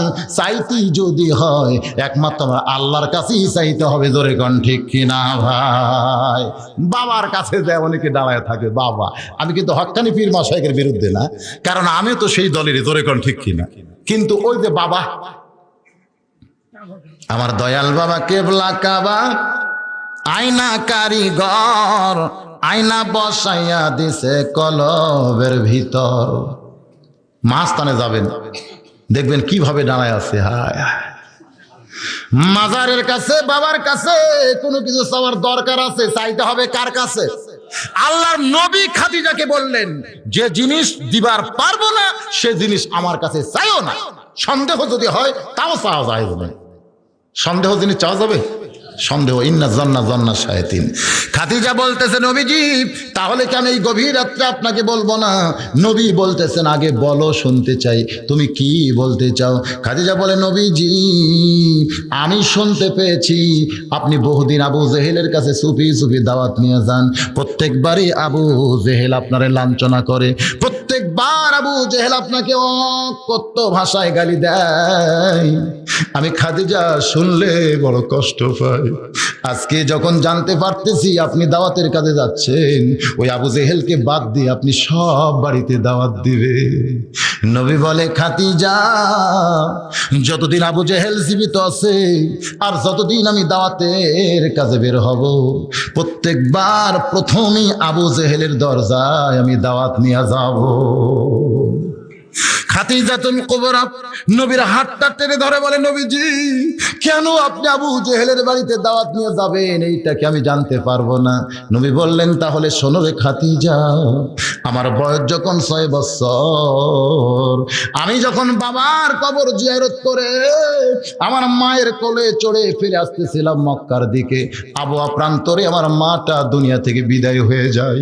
উম্মে আইমানের সঙ্গে আমি আমার দাদার কাছে ফিরে আইলাম। ওই বছরের এক বিকাল বেলায় আমি মক্কার ছোট ছোট বাচ্চাদের সঙ্গে খেলতে খেলতে গেলাম পাহাড়ি এলাকায়। যখন সন্ধ্যা হয়ে গেছে, আমি 6 বছরের নবী দেখতে পাইলাম অনেকগুলো বাবা এসে তার সন্তানকে নাম ধরে ডাক দিয়েছে। যখন সন্তানের নাম ধরে ডাক দেয়, প্রত্যেকটা সন্তান দৌড়ে গিয়া বাবার কোলের মধ্যে যখন চড়ে, সমস্ত সন্তানকে নিয়ে যখন বাবারা চলে যায়, তখন তাকায় দেখি আমাকে কোলে নেওয়ার বাবা ডাক দেওয়ার কোনো মানুষ সারা দুনিয়াতে নাই। আল্লাহর নবী কাঁদতে কাঁদতে কাঁদতে কাঁদতে পাহাড়ের কিনারায় গিয়ে ডাক দেয়, বাবা যতক্ষণ না আসবে ততক্ষণ আমি আর ফিরে যাব না। ওই সময় আবু জেহেল একটা উটের পিঠে চড়ে আসতেছে। নবী বলেন, খাদিজা শুনলে তুমি আশ্চর্য হবে, আবু জেহেল খারাপ না রে, আবু জেহেল খারাপ না। তখন তার নামটা ছিল ওমর। আসলে ওর নাম কিন্তু আবু জেহেলও না, ওর নাম কিন্তু আবুল হাকামও না, ওর আসল নামটা হলো ওমর। জোরে কারণ আসল নামটা কি? আসল নামটা হলো ওমর। কিন্তু আমরা জানি আবু জেহেল, আবার আগে ছিল আবুল হাকাম। যেরকম আমাদের ইমামের নাম কিন্তু আবু হানিফা না, আমাদের ইমামের নাম হইল নোমান ইবনে সাবেত। জোরে কোন ঠিক কিনা? কিন্তু আমরা নোমান ইবনে সাবেত জানি, আমরা সবাই কি জানি? আবু হানিফা। তার একটা মেয়ে ছিল হানিফা, অকালে মৃত্যুবরণ করলে আমাদের ইমাম সাহেব চোখ দিয়ে পানি বের করেছে। ছাত্ররা বলে, হুজুর আপনার মেয়ে মরে নাই, কিয়ামত পর্যন্ত আপনার মেয়েকে বাঁচায় রাখতে চাই। তো বলে কেমনে? বলে আজ থেকে আপনি হানিফার বাপ আবু হানিফা বলে আমরা ডাকবো। সেদিন থেকে আবু হানিফা এমন হয়ে গেল যে কিয়ামত পর্যন্ত নোমান ইবনে সাবেত অনেকে ভুলিয়ে গেছে। জোরে কোন ঠিক কিনা ভাই? ওর নাম কিন্তু আবু জেহেলও ছিল না, আবুল হাকামও ছিল না। নামটা কি ছিল? মনে রাখবেন নামটা কি? আল্লাহর নবী বলেন, খাদিজা আমি যখন পাহাড়ের কিনারে গিয়া বাবা বাবা বলে কাঁদতেছিলাম, এমন সময় উটের পিঠে চড়ে ওই আবু জেহেল সন্ধ্যার সময় আসতেছিল। উটটাকে মাটিতে বসায়া এক দৌড়ে গিয়া আমার কোলে নিয়ে আমার গালে মুখে চুমা দিয়ে বলে, আব্দুল্লাহ রে তিমপোলা রে, তোর বাবা নাই, তুই বাবা বাবা বলে ডাকলে তোর বাপ কি কোনোদিন আসবে? আমি তোকে বাবার দরদ দিয়া তোর দাদার কাছে পৌঁছাইয়া দিতে চাই। খাদিজা রে, সেই দিন আবু জেহেল আমাকে বুকের মধ্যে করে আমার দাদার ঘরে পৌঁছাইয়া দিল। সেদিন থেকে ওর প্রতি আমার একটা মহব্বত পয়দা হলো। যে আবু জেহেল আমার বুকের মধ্যে কোলে নিছে, ওই আবু জেহেল জাহান্নামে যাক, আমি খাদিজা কোনোদিন চাই না। এই কারণেই প্রত্যেক রাত্রিবেলা আমার প্রথম টার্গেট হলো আবু জেহেল। খাদিজা কান্দার বলে, নবীজি এই খবর তো আমি জানতাম না, আজকে যখন জানতে পারলাম তাহলে চলে যান আবু জেহেলের কাছে। গভীর রাত্রে নবী আমার আবু জেহেলের দরজায় এসে যখন ডাক দিতে, চাচমিয়া গো, এমন সময় নবী দেখতেছে আবু জেহেল তার দরজায় একটা বড়ই গাছ লাগাইছে, ওই গাছ থেকে বড়ই পাড়তেছে আর খাইতেছে। কারণ আবু জেহেলের একটা ব্যারাম ছিল, ডায়াবেটিস। ধরে কোন কি? ডায়াবেটিস ব্যারাম। আসলে ডায়াবেটিস ব্যারাম কিন্তু লক্ষণ ভালো না। আপনারা কি মনে করতেছেন? যাদের ডায়াবেটিস হয়েছে লক্ষণ ভালো? ওরা ঠিক মতো চলে নাই বলেই তো এই ডায়াবেটিস হলো। একটু নিয়ম মোতাবেক চললে কোনোদিন কারো ডায়াবেটিস হবে না। খাবার সময় ক্ষুধাকে 3 ভাগ করতে হবে, 1 ভাগ খাদ্য, 1 ভাগ পানি, 1 ভাগ আল্লাহর জন্য। এই তরিকায় যদি কেউ খায় তাহলে এই ব্যারাম কিন্তু হবে না।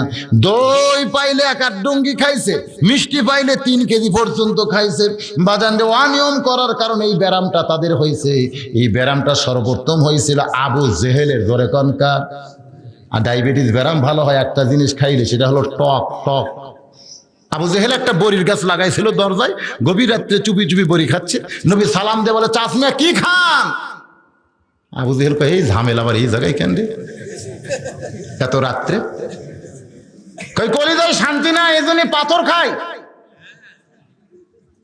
আল্লাহর নবী বলতেছে, চাচমিয়া গো, পাথর কি কোনোদিন খাওয়া যায়? বলে, তোর মতন দুশ্মন শোকত পড়লেই পাথর খাইতে মন চায়। নবী আমার কান্দের বলে, আল্লাহ, কোনোদিন কাউরে খারাপ ভাবলাম না, কোনোদিন কারো খারাপ হোক আমি চাইলাম না, এরপরে আমার দুশ্মন বলেছে, আমি কিছুই মনে করি নাই। তুমি জানো কিছুই মনে করো না। আল্লাহ, তুমি আমার রাহমাতুল লিল আলামিন বলেছ, আমি যতক্ষণ এখানে দাঁড়িয়ে থাকবো কোনো গজব যেন আবু জেহেলকে না ধরে। জোরে কর সুবহানাল্লাহ। আল্লাহ রে, আমারে বলছে, তোমারে তো বলে নাই। তুমি রাগ করো না, আমি কিন্তু খুশি আছি, খবরদার গজব দিও না। নবী আমার কান্দের বলে, চাচমিয়া গো, পাথর কি কোনোদিন খাওয়া যায়? আবু জেহেল বলতেছে, মনে কষ্ট থাকলে মানুষ পাথরে খায়। এই বলে যখন বড়ই মুখ দিছে, দাঁত দাবাইতে গিয়া দেখে হাতের বড়য়ের বোতল বড়ই নাই, বড়র কয়েকটা পাথর হয়ে গেছে। আবু জেহেল তাকায় দেখে গাছের মধ্যে যতগুলো বড়ই ছিল সমস্ত বড়ইগুলো পাথর হয়ে গেছে। আবু জেহেল চিল্লায় বলে, জাদুকর, কোন মন্ত্র পড়লি যার কারণে আমার হাতের পাথর গাছের বড়ইগুলো সব পাথর হয়ে গেল? বল রে বল, কি মন্ত্র তুই পড়লি? আল্লাহর নবী বলে, চাচমিয়া গো, কোন মন্ত্রে বড়ইগুলো পাথর হলো যদি জানতে চান, তাহলে একবার গাছের পাতার দিকে তাকায় দেখেন। আবু জেহেল গাছের পাতার দিকে তাকায় দেখে প্রত্যেকটা পাতার ভিতরে যেন লেখা আছে, লা ইলাহা ইল্লাল্লাহু মুহাম্মাদুর রাসূলুল্লাহ। সকলে বলি সাল্লাল্লাহু আলাইহি সাল্লাম। নবী বলতেছেন, চাচমিয়া গো, একটা বার বলেন ওই গাছের পাতার মধ্যে কি লেখা আছে। নবী একটা সুযোগ খুঁজতেছে, যদি আবু জেহেল একটা বার বলে লা ইলাহা ইল্লাল্লাহ মুহাম্মাদ রাসূলুল্লাহ, তাহলে বলতে পারবো, আল্লাহ, আমার চাচা মুখ দিয়ে তো কলমা শরীফ পড়েছে, এই ওসিলাই তুমি তারে জান্নাত দাও। এই নিয়তে বলতে, চাচমিয়া গো, একটা বার পাতার দিকে তাকায় পড়েন তো, এই পাতার মধ্যে কি জাদুর মন্ত্র লেখা আছে। আবু জেহেল বারবার তাকায় নবীর মুখের দিকে তাকায় রাগ করে বলতেছে, বারবার যখন জানতে চান তাহলে শোনে নে, আমি বহুবার পরখ করে দেখেছি গাছের পাতার মধ্যে লেখা আছে, উই আর তুই। উই আর তুই, উই মানে কে? আর তুই মানে মোহাম্মদ। তাও জবান দিয়ে বলে না। সঙ্গে সঙ্গে নবী কান্দের বলে, চাচমিয়া গো, কি শয়তান আপনারে ধরছে? জবান খুলেও একটা বার আপনি বললেন না। সঙ্গে সঙ্গে আবু জেহেলের এতই রাগ হয়েছে, যখনই কইছে কি শয়তান আপনারে ধরছে, হাতের ওই বড়ই পাথরগুলো নবীর চেহারা বরাবর নিক্ষেপ করেছে। সঙ্গে সঙ্গে কপালের মধ্যে কয়েকটা পাথর বড়ি লাগার কারণে নবীর চামড়া কেটে দর দর করে রক্ত বের হইয়া যায়। নবী আমার ডান হাতখানা দিয়ে রক্ত চেপে ধরে মনে করতেছে, যদি আমি খাদিজার কাছে যাই, খাদিজা বড় কষ্ট পাবে, বরং আমি আল্লাহর ঘরের কাছে ওই কাবার পাশে গিয়া নবী আমার কাঁদতেছে আর বলতেছে, আল্লাহ, আমার কপাল কেটে গেছে বলে আমি মন খারাপ করি নাই, তুমি আবু জেহেলের উপরে মন খারাপ করো। আল্লাহ, আমার রক্ত জমিনে পড়ে নাই, আমার রক্ত সব হাতের মধ্যে নিয়ে আসি, আল্লাহ মেহেরবানি করে তুমি তারে হেদাত দাও। আল্লাহ, আমার কাজ হলো দাওয়াত দেওয়া, তোমার কাজ হলো হেদাত দেওয়া। আমি দাওয়াত দিতে কমতি করি নাই, তুমি যে কেন হেদাত দাও না আমি বুঝি না। এমন করে নবী কাঁদতে কাঁদতে সকালবেলায় ওই কাবার 500 দিয়া একটা মেয়ে মানুষ যায়। যাওয়ার সময় নবীর কপালে রক্ত দেখে আর স্থির থাকতে পারে নাই। ওই মেয়েটা হলো আমির হামজার দাসী। আমির হামজা তখন ঘোড়ার পিঠে চড়ে তীর ধনুক নিয়ে শিকারের দিকে যাচ্ছিল। ওই দাসী ঘোড়ার সামনে কান্দের বলে, বাপ মরে গেছে, মা মরে গেছে। দুনিয়াতে তার কেউ নাই, দুনিয়াতে তার কেউ নাই। আমির হামজা চিল্লায় বলে, দাসী রে এমন করে কেন কাঁদতেছো জানতে চাই। বলে, জন্মের আগে যার বাপ মরে গেছে, কি সুন্দর চেহারা, তার উপর মনে হয় আবু জেহেল পাথর মারছে, এমন রক্ত ঝরতেছে, তুমি কেমনে বুঝলে দাসী রে? বলে, দোয়া করতেছে, আল্লাহ তুমি আবু জেহেলকে হেদায়েত দাও। আবু জেহেলকে যখন হেদায়েত চায়, আমার মনে হয় আবু জেহেল তোমার এতিম ভাস্তার কপাল ফাটাই দিছে। সঙ্গে সঙ্গে আমির হামজার শিকারে না গিয়া ওই অবস্থায় এক দৌড়ে আবু জেহেলের দরজায় চিৎকার দিয়ে বলে, আবু জেহেল দরজা খোল। আবু জেহেল যখন দরজা খোলে বলে, তুমিও আমিও তাই, এমন রাগ করা তো জায়েজ নাই। আমার ভাস্তে এতিম বলে তুই মনে করছিস আমার ভাতিজার কেউ নাই? আব্দুল্লাহ মরে গেছে বলে আব্দুল্লাহর এতিম পোলার কেউ নাই এমন মনে করতে পারিস না।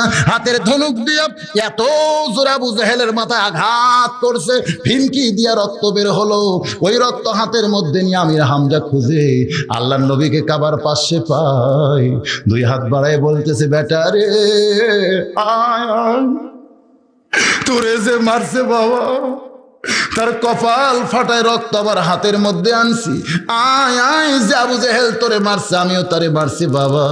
নবী আমার কাবার কিনারায় বসে কান্দে আর বলে, চাচা কাউরে মারলে কারো রক্ত দেখায়া আমারে কোনোদিন আপনি খুশি করতে পারবেন না। চাচা কান্দের বলে, বাবা তাহলে কি হইলে তুই খুশি হবি? বলে, কাউরে মারলে কারো রক্ত দেখলে আমি খুশি হই না, আমি খুশি তখনই হব যখন আপনি দুনিয়ার সমস্ত ভুলে গিয়া আল্লাহ রাসূলকে কবুল করে নিবেন। সঙ্গে সঙ্গে আমির হামজা বলতেছে, এইটাই যদি তোর চাওয়া হয় রে বাবা, তাহলে আর আমি দূরে থাকবো না।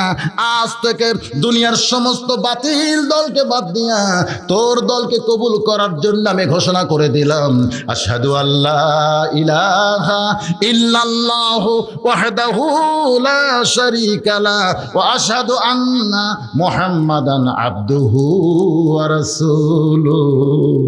আমির হামজা যখন দুই হাত বাড়াইছে, আল্লাহর নবী এক দৌড়ে এসে চাচার বুকের মধ্যে মাথা ঢুকায় বলতেছে, বাবা।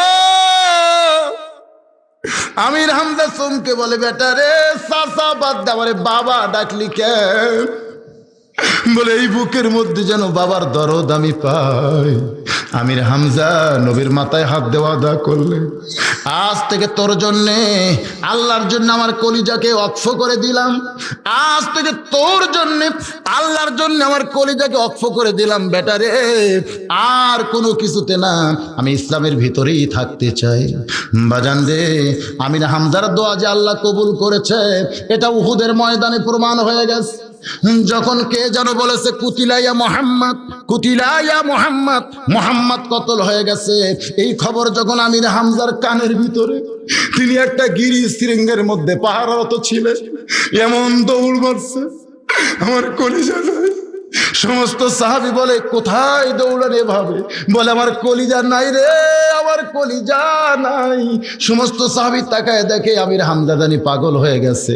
ওই কাফেরদের মধ্যে ঢুকে একাই সেদিন 11 জন কাফেরকে হত্যা করার পরে ওহশী নামে একজন দূর থেকে যখন তীর মারছে, ওই তীরটা নবীর চাচার বুকের মধ্যে বিদ্ধ হয়েছে।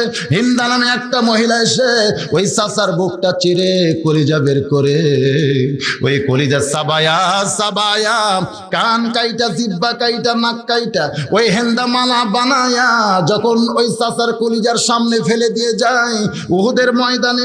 এই ঘটনা সবারই জানা আছে ভাই। নবী আমার শেষে বললেন, যারা শহীদ হইছো তাদেরকে এক নজর আমি দেখতে চাই। সমস্ত সাহাবীরা শহীদদের লাশ নিয়ে আইছে নবীর সামনে, কিন্তু নবী দেখতেছে কালো চাদর দিয়ে একটা ঢাকে রাখছে। আল্লাহর নবী বলেন, আবু বকর,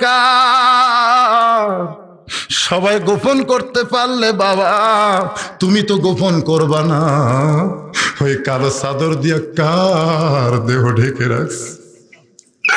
হযরত আবু বকর দৌড়ে এসে নবীর মুখখানা বুকের মধ্যে নিয়ে বলে, নবীজি আপনার দান শহীদ হয়ে গেছে, আপনার কপালের মধ্যে কত কোড়া ঢুকেছে, এখন পর্যন্ত ক্ষতস্থান দিয়ে রক্ত ঝরতেছে। হুজুর শহীদ হইছে, এটাই তো বড় কথা, আবার দেখার কারণ কি? আল্লাহর নবী বলেন, সাহাবীরা রে, আমার ভিতরের কলিজা কেন এত কাঁদতেছে? নবী আমার দৌড়ে গিয়ে চাদর টান দিয়ে দেখে বুকের ভিতরে একটা ছিদ্র দেখতে পায়। নবী আস্তে করে চামড়া ফাঁক করে দেখে কলিজা নাই। কোথায় কলিজা? এমন সময় সাহাবীরা ওই কলিজার টুকরা গুলো চাবানো অবস্থায় নবীর সামনে যখন নিয়ে আসে, আল্লাহর নবী ক্ষত কলিজা হাতের মধ্যে নিয়ে আমার আল্লাহর ডাক দে বলে, আল্লাহ সেই চাচা বাবার দরদ দিয়ে আমাকে বুকের মধ্যে নিয়ে কলিজা খানা অক্ষ করে দিল। আজকে সেই চাচার কলিজা আমার হাতের ভিতরে বিক্ষিপ্ত অবস্থায় দেখতে পাই। আল্লাহ ডাক দে বলে, হাবিব রে, এমন করে কাঁদবেন না। আপনার চাচাকে আমি আল্লাহ এমন কবুল করেছি, সমস্ত শহীদদের সরদার বানায়া দিয়েছি। জোরে সরে বলেন সুবহানাল্লাহ। বাগানগো, যেটা বলতেছিলাম, ওয়াজ করতে করতে আমি আপনাদেরকে রাখছি এমন জায়গায়, আবার ফিরে আসবো সেই জায়গায় ভাই। কিন্তু এই মুহূর্তে দেখতে পাচ্ছি এই প্যাথেটিক সিডির ওয়াজ শোনার সঙ্গে সঙ্গে আপনাদের অনেকের চোখের কোনায় পানি এসেছে। আমার দিনের দাওয়াত দিবার গিয়া পাথরের আঘাতে যখন রক্তাক্ত হইয়া ওই জায়েদকে সঙ্গে করে যখন ফিরতেছিলেন, মক্কার কাছে এসে একটা বাবলা গাছের নিচে বসে নবী আমার অঝোর নয়নে কান্না শুরু করে দিলেন। জায়েদ বলে, নবীজি, ওই তায়েফেরা যখন আপনাকে পাথর মেরেছে এমন কান্না তখন আপনাকে দেখি নাই, কিন্তু বাবলা গাছের নিচে বসে এমন করে কেন কাঁদতেছেন গো নবী, জানতে চাই। আল্লাহ নবী বলেন, জায়েদ রে, আমি মক্কায় গেলে আমার রক্ত মাখা দেহ কে ধোয়া দিবে? জায়েদ রে, যে আদরের বিবি খাদিজা সে তো আর দুনিয়াতে নাই, আমার মহব্বতের চাচা আবু তালিব সে তো আর দুনিয়াতে নাই, এই জন্য আর মক্কায় আমি যাব না। এই বাবলা গাছের নিচে বসে আমি অঝোর নয়নে কাঁদতে চাই। আমার আল্লাহ ডাকতে বলে, রে ফেরেশতারা, তোরা সাক্ষী থাক, আমার নবী মক্কায় গেলে আদর করার কেউ নাই, কেউ নাই।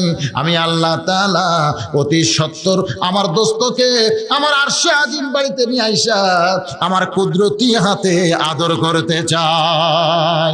জোরে সরে বলি সুবহানাল্লাহ।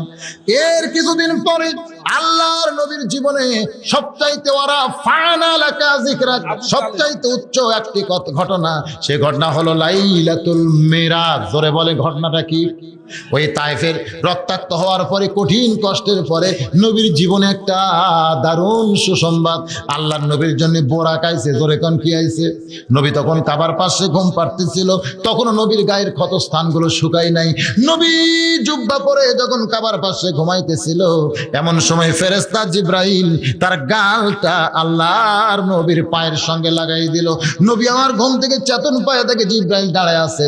নবী বললেন, জিবরাইল ভাই, এই গভীর রাত্রে চেতন করার কারণ কি জানতে চাই? বলে, হুজুর, কষ্ট যদি মনে না করেন তাহলে একটু বাইরে আসতে হবে। আল্লাহর নবীর জীবনে কত সুন্দর একটা ঘটনা। নবী আমার বাইরে গেলে জিবরাইল জমজমের কূপের পানি দিয়ে নবীর ওযু বানায় দেয়। আল্লাহর নবী বললেন, জিবরাইল, এই গভীর রাত্রে ঘুম থেকে চেতন করে ওযু বানানোর পিছনে কারণ কি জানতে চাই? বলে, হুজুর, একটু সামনে গেলেই আপনি বুঝতে পারবেন। আল্লাহর নবী সামনে গিয়ে দেখে অচেনা সুন্দর একটা প্রাণী দাঁড়ায় আছে। নবী বললেন, জিবরাইল, এই সুন্দর প্রাণী দেখানোর জন্যই বুঝি তুমি আমার ঘুম থেকে জাগায় ওযু করে প্রাণীর কাছে নিয়ে আইছো। এবার জিবরাইল বলে, রাসূলুল্লাহ, এইটা দুনিয়ার সাধারণ কোনো প্রাণী নয়, এই প্রাণীর নাম হইল বোরাক।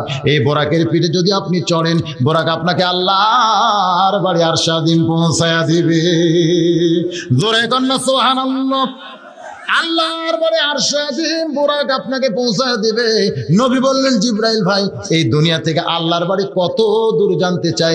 জিবরাইল বললেন, হুজুর, যার কোনো হিসাব, কোনো ক্যালকুলেটারে কোনো কেউ করতে পারবে না। তবে এক আসমান থেকে এক আসমান আলোকবর্ষের কত আলোকবর্ষ এখন পর্যন্ত বিজ্ঞানীর হিসাব করতে পারে নাই। তাহলে তার 7 আসমানের উপরে হলো আল্লাহর বাড়ি আরশে আজিম, সেখানে বোরাক আপনাকে নিয়ে যাবে। নবী বললেন, জিবরাইল, কত বছর লাগবে লাগবে? বলে হুজুর এমন দ্রুত গতি সম্পন্ন একটা প্রাণী, এর পিঠে চড়ার সঙ্গে সঙ্গেই আপনি আল্লাহর বাড়ি পৌঁছে যাবেন।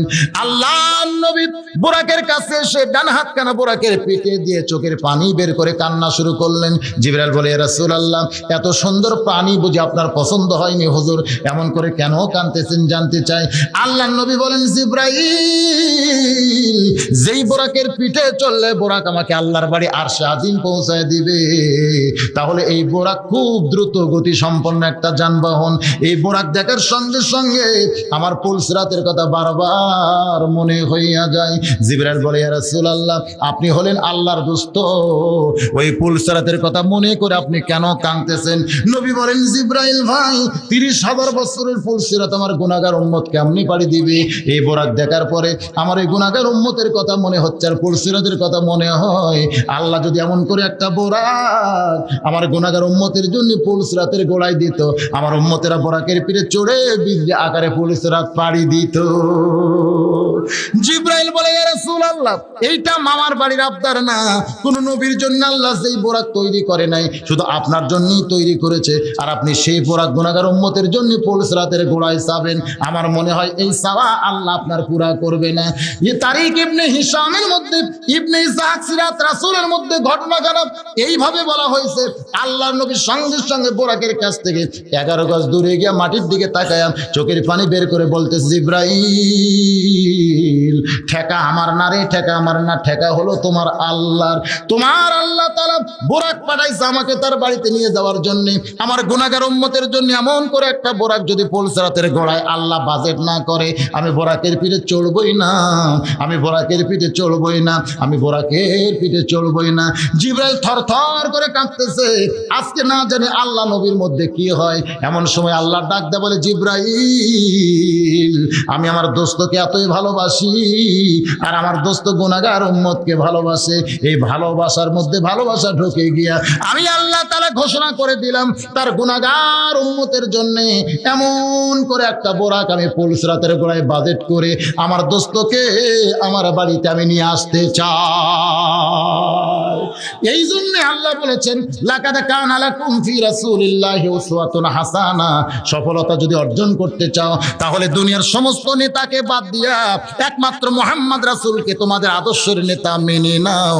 যেই নেতা আল্লাহর বাড়িতে যাওয়ার সময় আমাদের মতন গুনাহগার উম্মতকে ভোলে না। আজকে কি নেতা আমাদের ভোট নিয়ে যখন সংসদে যায়, আমাদের কথা বলার কথা খেয়ালই থাকে না। অনেক নেতা আছে না নাই, জোরে কোন আছে না নাই? কিন্তু যিনি আমাদের নবী বিশ্ব নেতা, তিনি দেখেন বোরাকের পিঠে চলে আল্লাহর বাড়ি যাওয়ার সময় আমাদের কথা ভোলে নাই। বাজানগো, নবীর জীবনের সবচাইতে একটা উত্তম ঘটনা এই মক্কার জীবনের মধ্যে চলেছে। এরপরে নবী আমার হিজরত করেছে মদিনায়। জোরে কোন হিজরত করেছে কোথায়? আল্লাহর নবী হিজরত করে মদিনায় চলে এলেন। মদিনায় আসার পরে নবী আমার হিজরতের ঘটনা যদি আপনাদের শোনা চাই, তাহলে কয়েক ঘন্টা সময় লাগবে, দরকার নাই, সকলেরই জানা আছে। আমি শুধু গোটা নবীকে আপনাদেরকে জানানোর জন্য বলতেছি, কারণ আজকের সাবজেক্টটাই হলো ফাত্তাবিউনি, আমার নবীকে অনুসরণ করতে হবে। নবী আমার মক্কা থেকে মদিনায় এসে একটা মসজিদ বানাইলেন, যে মসজিদের নাম হলো মসজিদে কুবা। জোরে কোন নাম কি? কেন মসজিদ বানাইলেন? লাইলাতুল মেরাজে আল্লাহর কাছে গিয়া নবী আমার কয় ওয়াক্ত নামাজ পাইলেন? জোরে কোন কয় ওয়াক্ত নামাজ পাইলেন? আজকাল আমরা অনেক সময় এরকম ওয়াজ শুনতে পাই, নবী যখন নামাজ নিয়ে আসতেছিলেন, মুসা নবীর সঙ্গে দেখা হয়েছে। মুসা নবী বলতেছে, ওগো আল্লাহর নবীর, আপনি তো নামাজ নিয়ে যাচ্ছেন, কয় ওয়াক্ত নামাজ?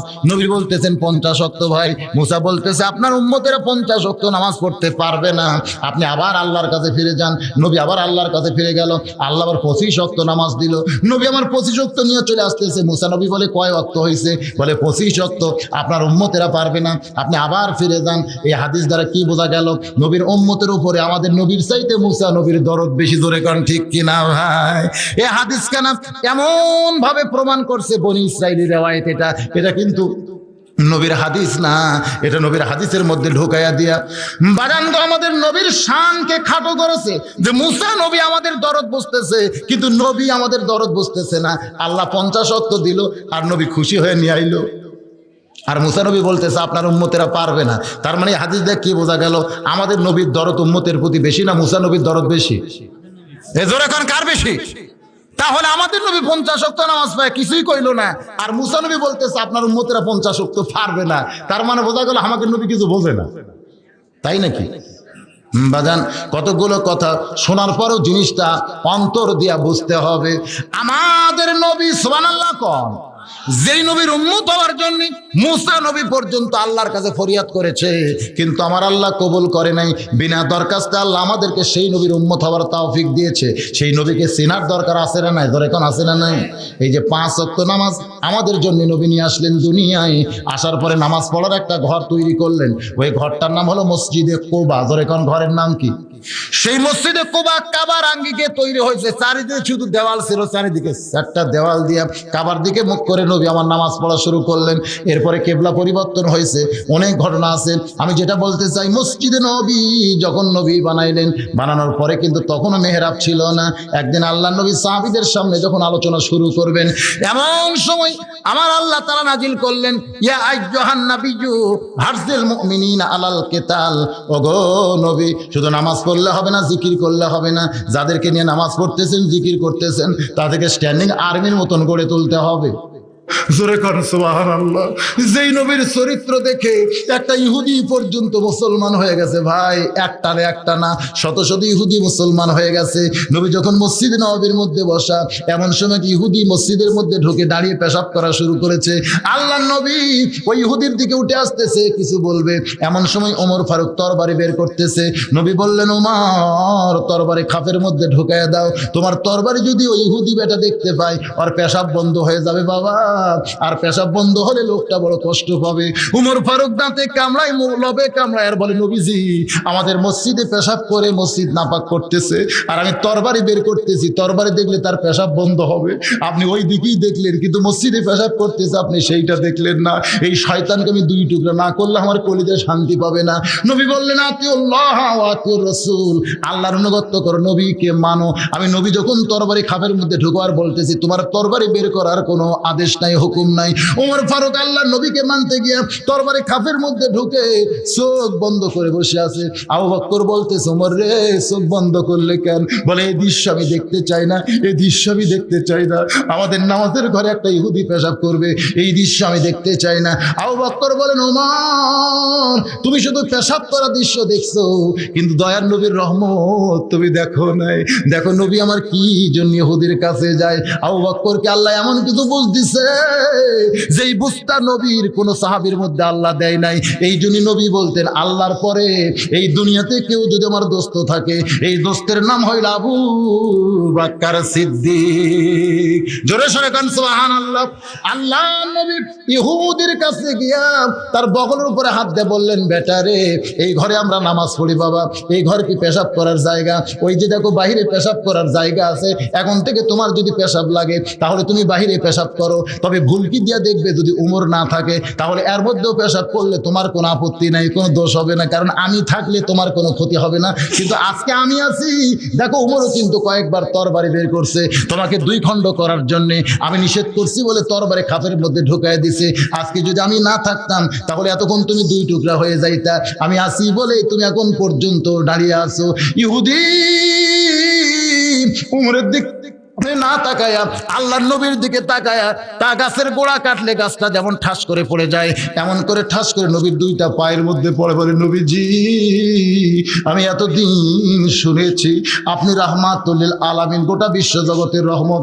একটা মানুষ কি করে গোটা বিশ্ব জগতের রহমত হয় আজকে নিজের চোখে দেখে আর আমি ইহুদির দলে থাকবো না, আমি আজ থেকে আপনার দলে ভর্তি হবার চাই।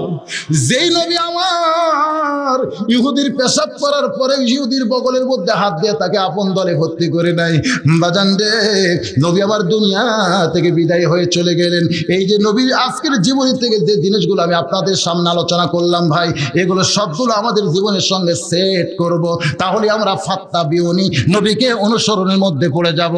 আর যদি নবী অনুসরণের মধ্যে আমাদের নামটা লেখা পড়ে, ইউহিব্বুকুমুল্লাহ, আমার আল্লাহ বলেছেন আমি আল্লাহ তাকে মহব্বত করব, তাকে দয়া করব। শুধু মহব্বত আর দয়া করব না, ইয়াগফির লাকুম যুনুবাকুম, আমি আল্লাহ তার জীবনের তামাম গুনাহ খাতা মাফ করে দিব। সকলে বলে আল্লাহুম্মা আমিন। আপনাদের মনে আছে? দুনিয়ার সবাই সবাইকে ভুলতে পারে, কিন্তু আমি আল্লাহ কোনোদিন কাউরে ভুলি না। মুসা বলতেছে আল্লাহ, তাই বলে কি আপনি শয়তানকেও মনে রাখেন? আমার আল্লাহ ডাক দেওয়াল, মুসা রে, যে শয়তানকে আজকে ইবলিস আকারে তুমি দেখতেছো, এই শয়তান একদিন শয়তান ছিল না। ও লক্ষ লক্ষ বছর আমি আল্লাহর ইবাদত করেছে। তোরে কোন ঠিক কিনা? রে মুসা, কি বলতে চাও?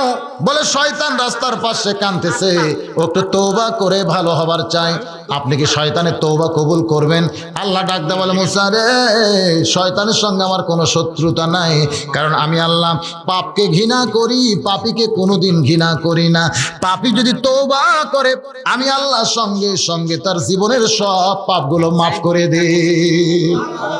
আজকের এই মাহফিলে যারা আমরা বসে আছি ভাইজান, অনেকে হয়তো এমন থাকতে পারে যে এশার নামাজ পড়ে নাই, এরকম থাকতে পারে না?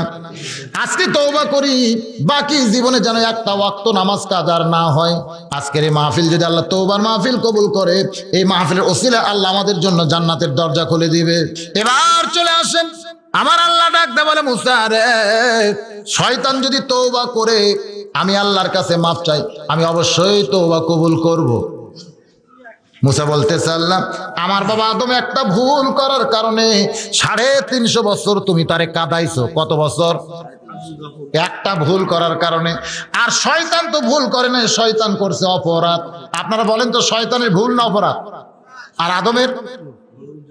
এই জিনিসটা বোঝা লাগবে, ভুল কারে কয় আর অপরাধ কারে কয়, এটা আপনারা বোঝেন? অপরাধ আর ভুলের তফাৎ হলো, অপরাধ করার পরে যে মাফ চায়, অনুশোচনা করে, এটা হলো ভুল। আর অপরাধ করার পরে বলে কিসের অপরাধ? যেরকম আমাদের মধ্যে অনেক লোক নামাজ পড়ে না, যদি বলে চলো নামাজে যাই, তুই নামাজ পড়েও যা, আমি না পড়াও তাই। এরা হলো ইবলিসের বড় ভাই। ধরে এখন ঠিক কিনা? নামাজ পড়ে না, এরপরেও বলে তুই নামাজ পড়েও যা, আমি না পড়েও তাই। আবার দুই একজন লোক সুদ খায়, ঘুষ খায়, যদি বলা হয় সুদ ঘুষ খাইলে এরকম গুনাহ হয়, ওই দেখছি দেখছি দেখছি কত হুজুর এরকম করতেছে, এরকম বলে না, মানে সুদ খাইতেছে তারপর অনুশোচনা। এরা কিন্তু ইবলিসেরও বড় ভাই। ইবলিস এদেরকে দেখে ভয় করে, শয়তান এদেরকে দেখে ভয় করে। কোন সুদারু ঘুষারু যখন রাস্তা দিয়ে যায়, শয়তান সে রাস্তা দিয়ে আর যায় না। কিসের ভয়ে? ওমর ফারুকের ভয়ে একটা, আর ওদের জন্য আর একটা ভয়, যে ওদের উপর গজব পড়তে, ওই গজব যদি আল্লাহ আমার উপরও ভাইলে দেয়। বুঝেন না? আমার এলাকার এক লোকের জমির থেকে পোকা পড়ে না, মানে মাজরা পোকা ধরছিল, মাজরা পোকা ধরে খালি সব শীষ মরা মরা হয়। তো লোকটা জমির আল কানতেছে, তো এক লোক যাওয়ার সময় বলতেছে, ভাই কি খবর? কয় যে পোকা ধরছে ভাই, হাই রে হাই, আমার এবার ধান পাওয়ার বুদ্ধি নাই, বহু ওষুধ দিলাম, কাম হচ্ছে না। তো বলতেছে, একটা ওষুধ আমার কাছে আছে, তুমি দিবার পারবা? বলে কি ওষুধ ভাই?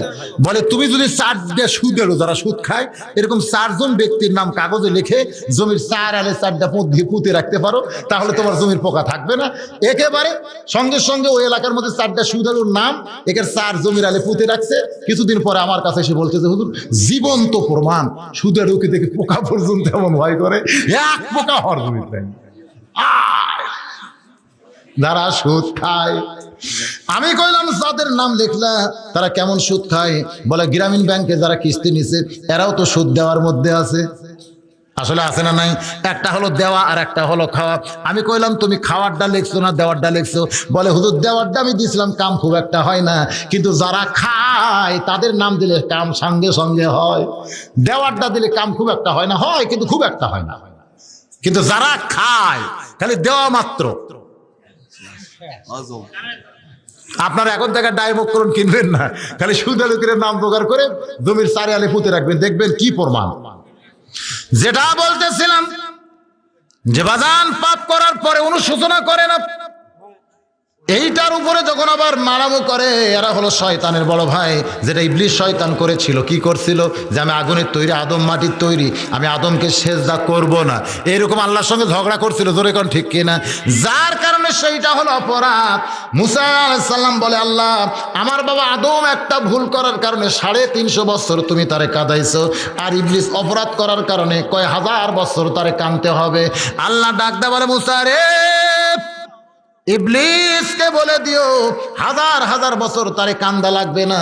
অমুক জায়গায় আমার আদমের কবর আছে, ওই কবরে যদি একটা সেজদা দেয়, আমি আল্লাহ তাআলা তার তওবা কবুল করে নিব। হাজার হাজার বছর কান্দার দরকার নাই।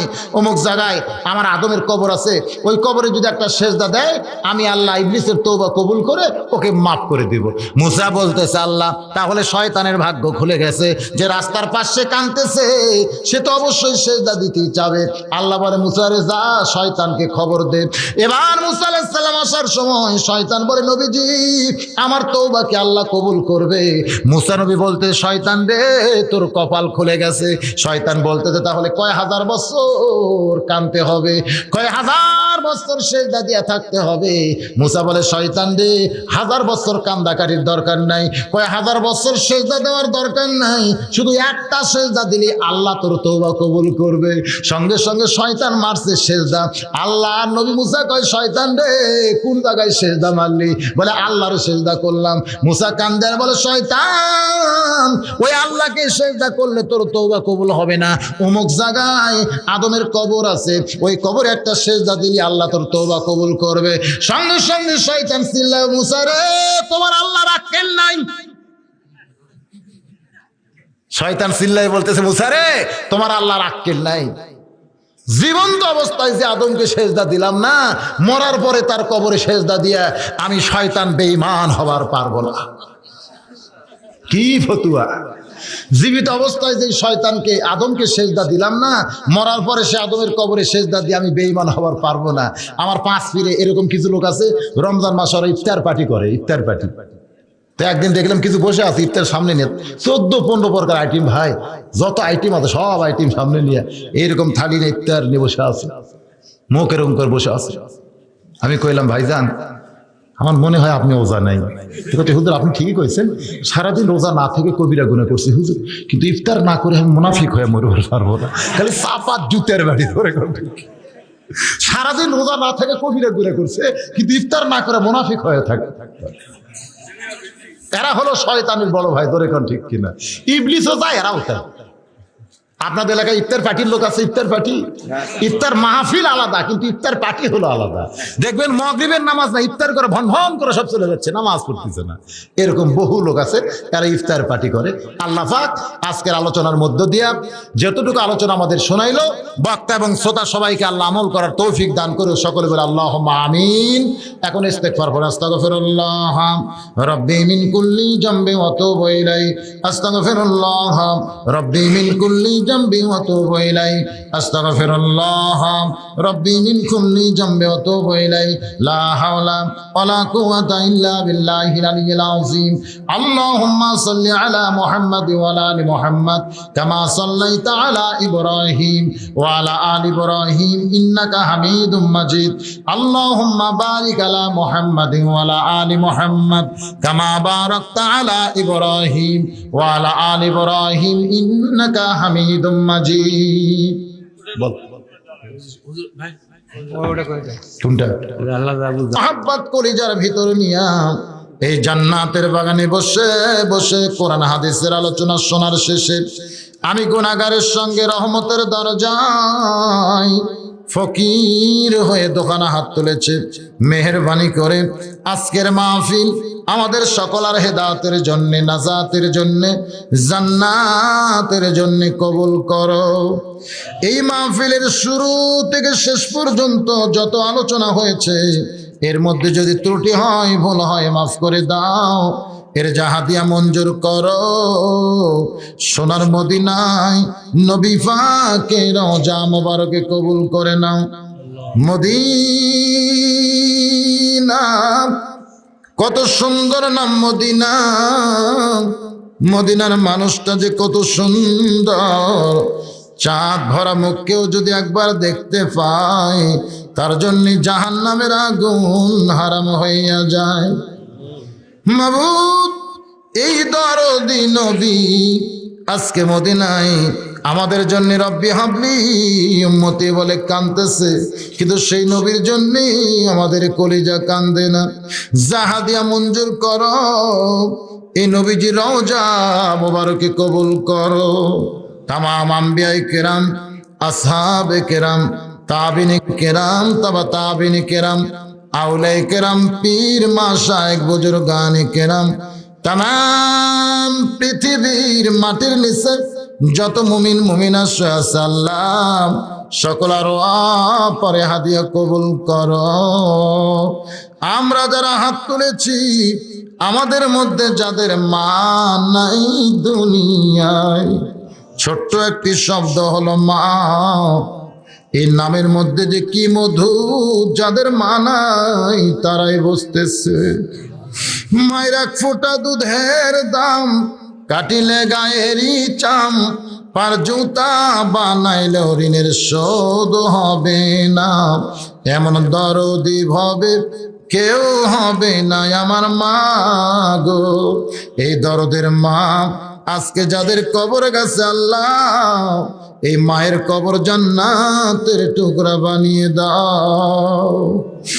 বাবার যে কি দয়া, নিজে বাবা না হইলে কোনো দিন বুঝে আসে না। বাবার বাড়ি ঘর সবই আছে, আজকে যাদের বাবা এতিম হয়ে কবরে গেছে, মেহেরবানি করে বাবার কবর জান্নাতের টুকরা বানিয়ে দাও। আমাদের দাদা দাদি নানা নানি আত্মীয় স্বজন শ্বশুর শাশুড়ি যারা কবরে গেছে আল্লাহ মেহেরবানি করে সকলার কবরকে জান্নাতের টুকরা বানিয়ে দাও। ও দরদি আল্লাহ, এই চাকল মাহফিলে মাদ্রাসা করতে আয়োজিত বাৎসরিক ইসলামী জলসা ইসালে সব মাহফিলে তোমার যতগুলো বান্দা নগদে বাকিতে দান করেছে, 19 জন বান্দা মাসে 100 বছরে 1200 টাকা দান করা দাতার সদস্য হয়েছে। আল্লাহ তাআলা সকলের দানগুলোকে জান্নাতের জন্য হে আল্লাহ কবুল করো। কঠিন মুসিবতের সময় হযরত ওসমান গনির সঙ্গে সবাইকে জান্নাত দিও। আমার মা বোনেরা পর্দার অন্তরালে বসে বসে আবার শুনেছে, দান করেছে আবেদা সালিহা, পর্দা নিশি কবুল করে মা ফাতেমার সঙ্গে তাদের জান্নাত দিও। এতগুলো মানুষের মধ্যে যার 2খানা হাত পছন্দ হয়, সে 2 হাতের ওসিলা আজকের মাহফিলকে কবুল করো। এই মাদ্রাসার সভাপতি, সেক্রেটারি, কেশিয়ার সদস্য যারা এই মাদ্রাসার এই মাহফিল করতে গিয়া তোমার যেই বান্দাগুলো কষ্ট করলো, মেহনত করলো, আল্লাহ সবাইকে ইমানে আমলে জান্নাতি কবুল করো। 2 জনের মাথায় পাগড়ি পরানো হলো, হক্কানে হাফেজ আলিম হিসেবে কবুল করো। 30 পারা কোরআন সিনার মধ্যে সব সময় তুমি হেফাজত রেখো আল্লাহ। মাবুদ রে, কত মানুষের জানাজার নামাজ আমরা পড়েছি, এই 2 হাত দিয়া কত কবরে মাটি দিয়েছি, এই 2 হাত দিয়া কত লাশ অন্ধকার কবরে নামাইছি। একদিন মরে যাব, আমরা সবাই মরে যাব। যেদিন আমাদের মৃত্যু হবে, দিনটা যেন জুমার দিন হয়। যে মাসে মৃত্যু হবে, মাসটা যেন রমজান মাস হয়। ইমানের সাথে, ইজ্জতের সাথে মুসলমান হয়ে এ দুনিয়া থেকে যেন বিদায় নিতে পারে। আল্লাহ আমাদের সকলার জন্য কবুল করুন। কে কোন নিয়তে হাত তুলেছে আল্লাহ সকলের নেক নিয়ত নেক আশাকে পুরা করে দাও। গোটা বিশ্বে মুসলমান বড় বিপদে আছে আল্লাহ। মুসলমানের তুমি ছাড়া কেউ নাই আল্লাহ। এই মুসলমানদের তুমি হেফাজত করো। আমার বাংলাদেশের প্রতি রহম করো, পত্র এলাকার প্রতি রহম করো, আলেম ওলামার প্রতি রহম করো। ও মাবুদ, তুমি ছাড়া আমাদের কেউ নাই।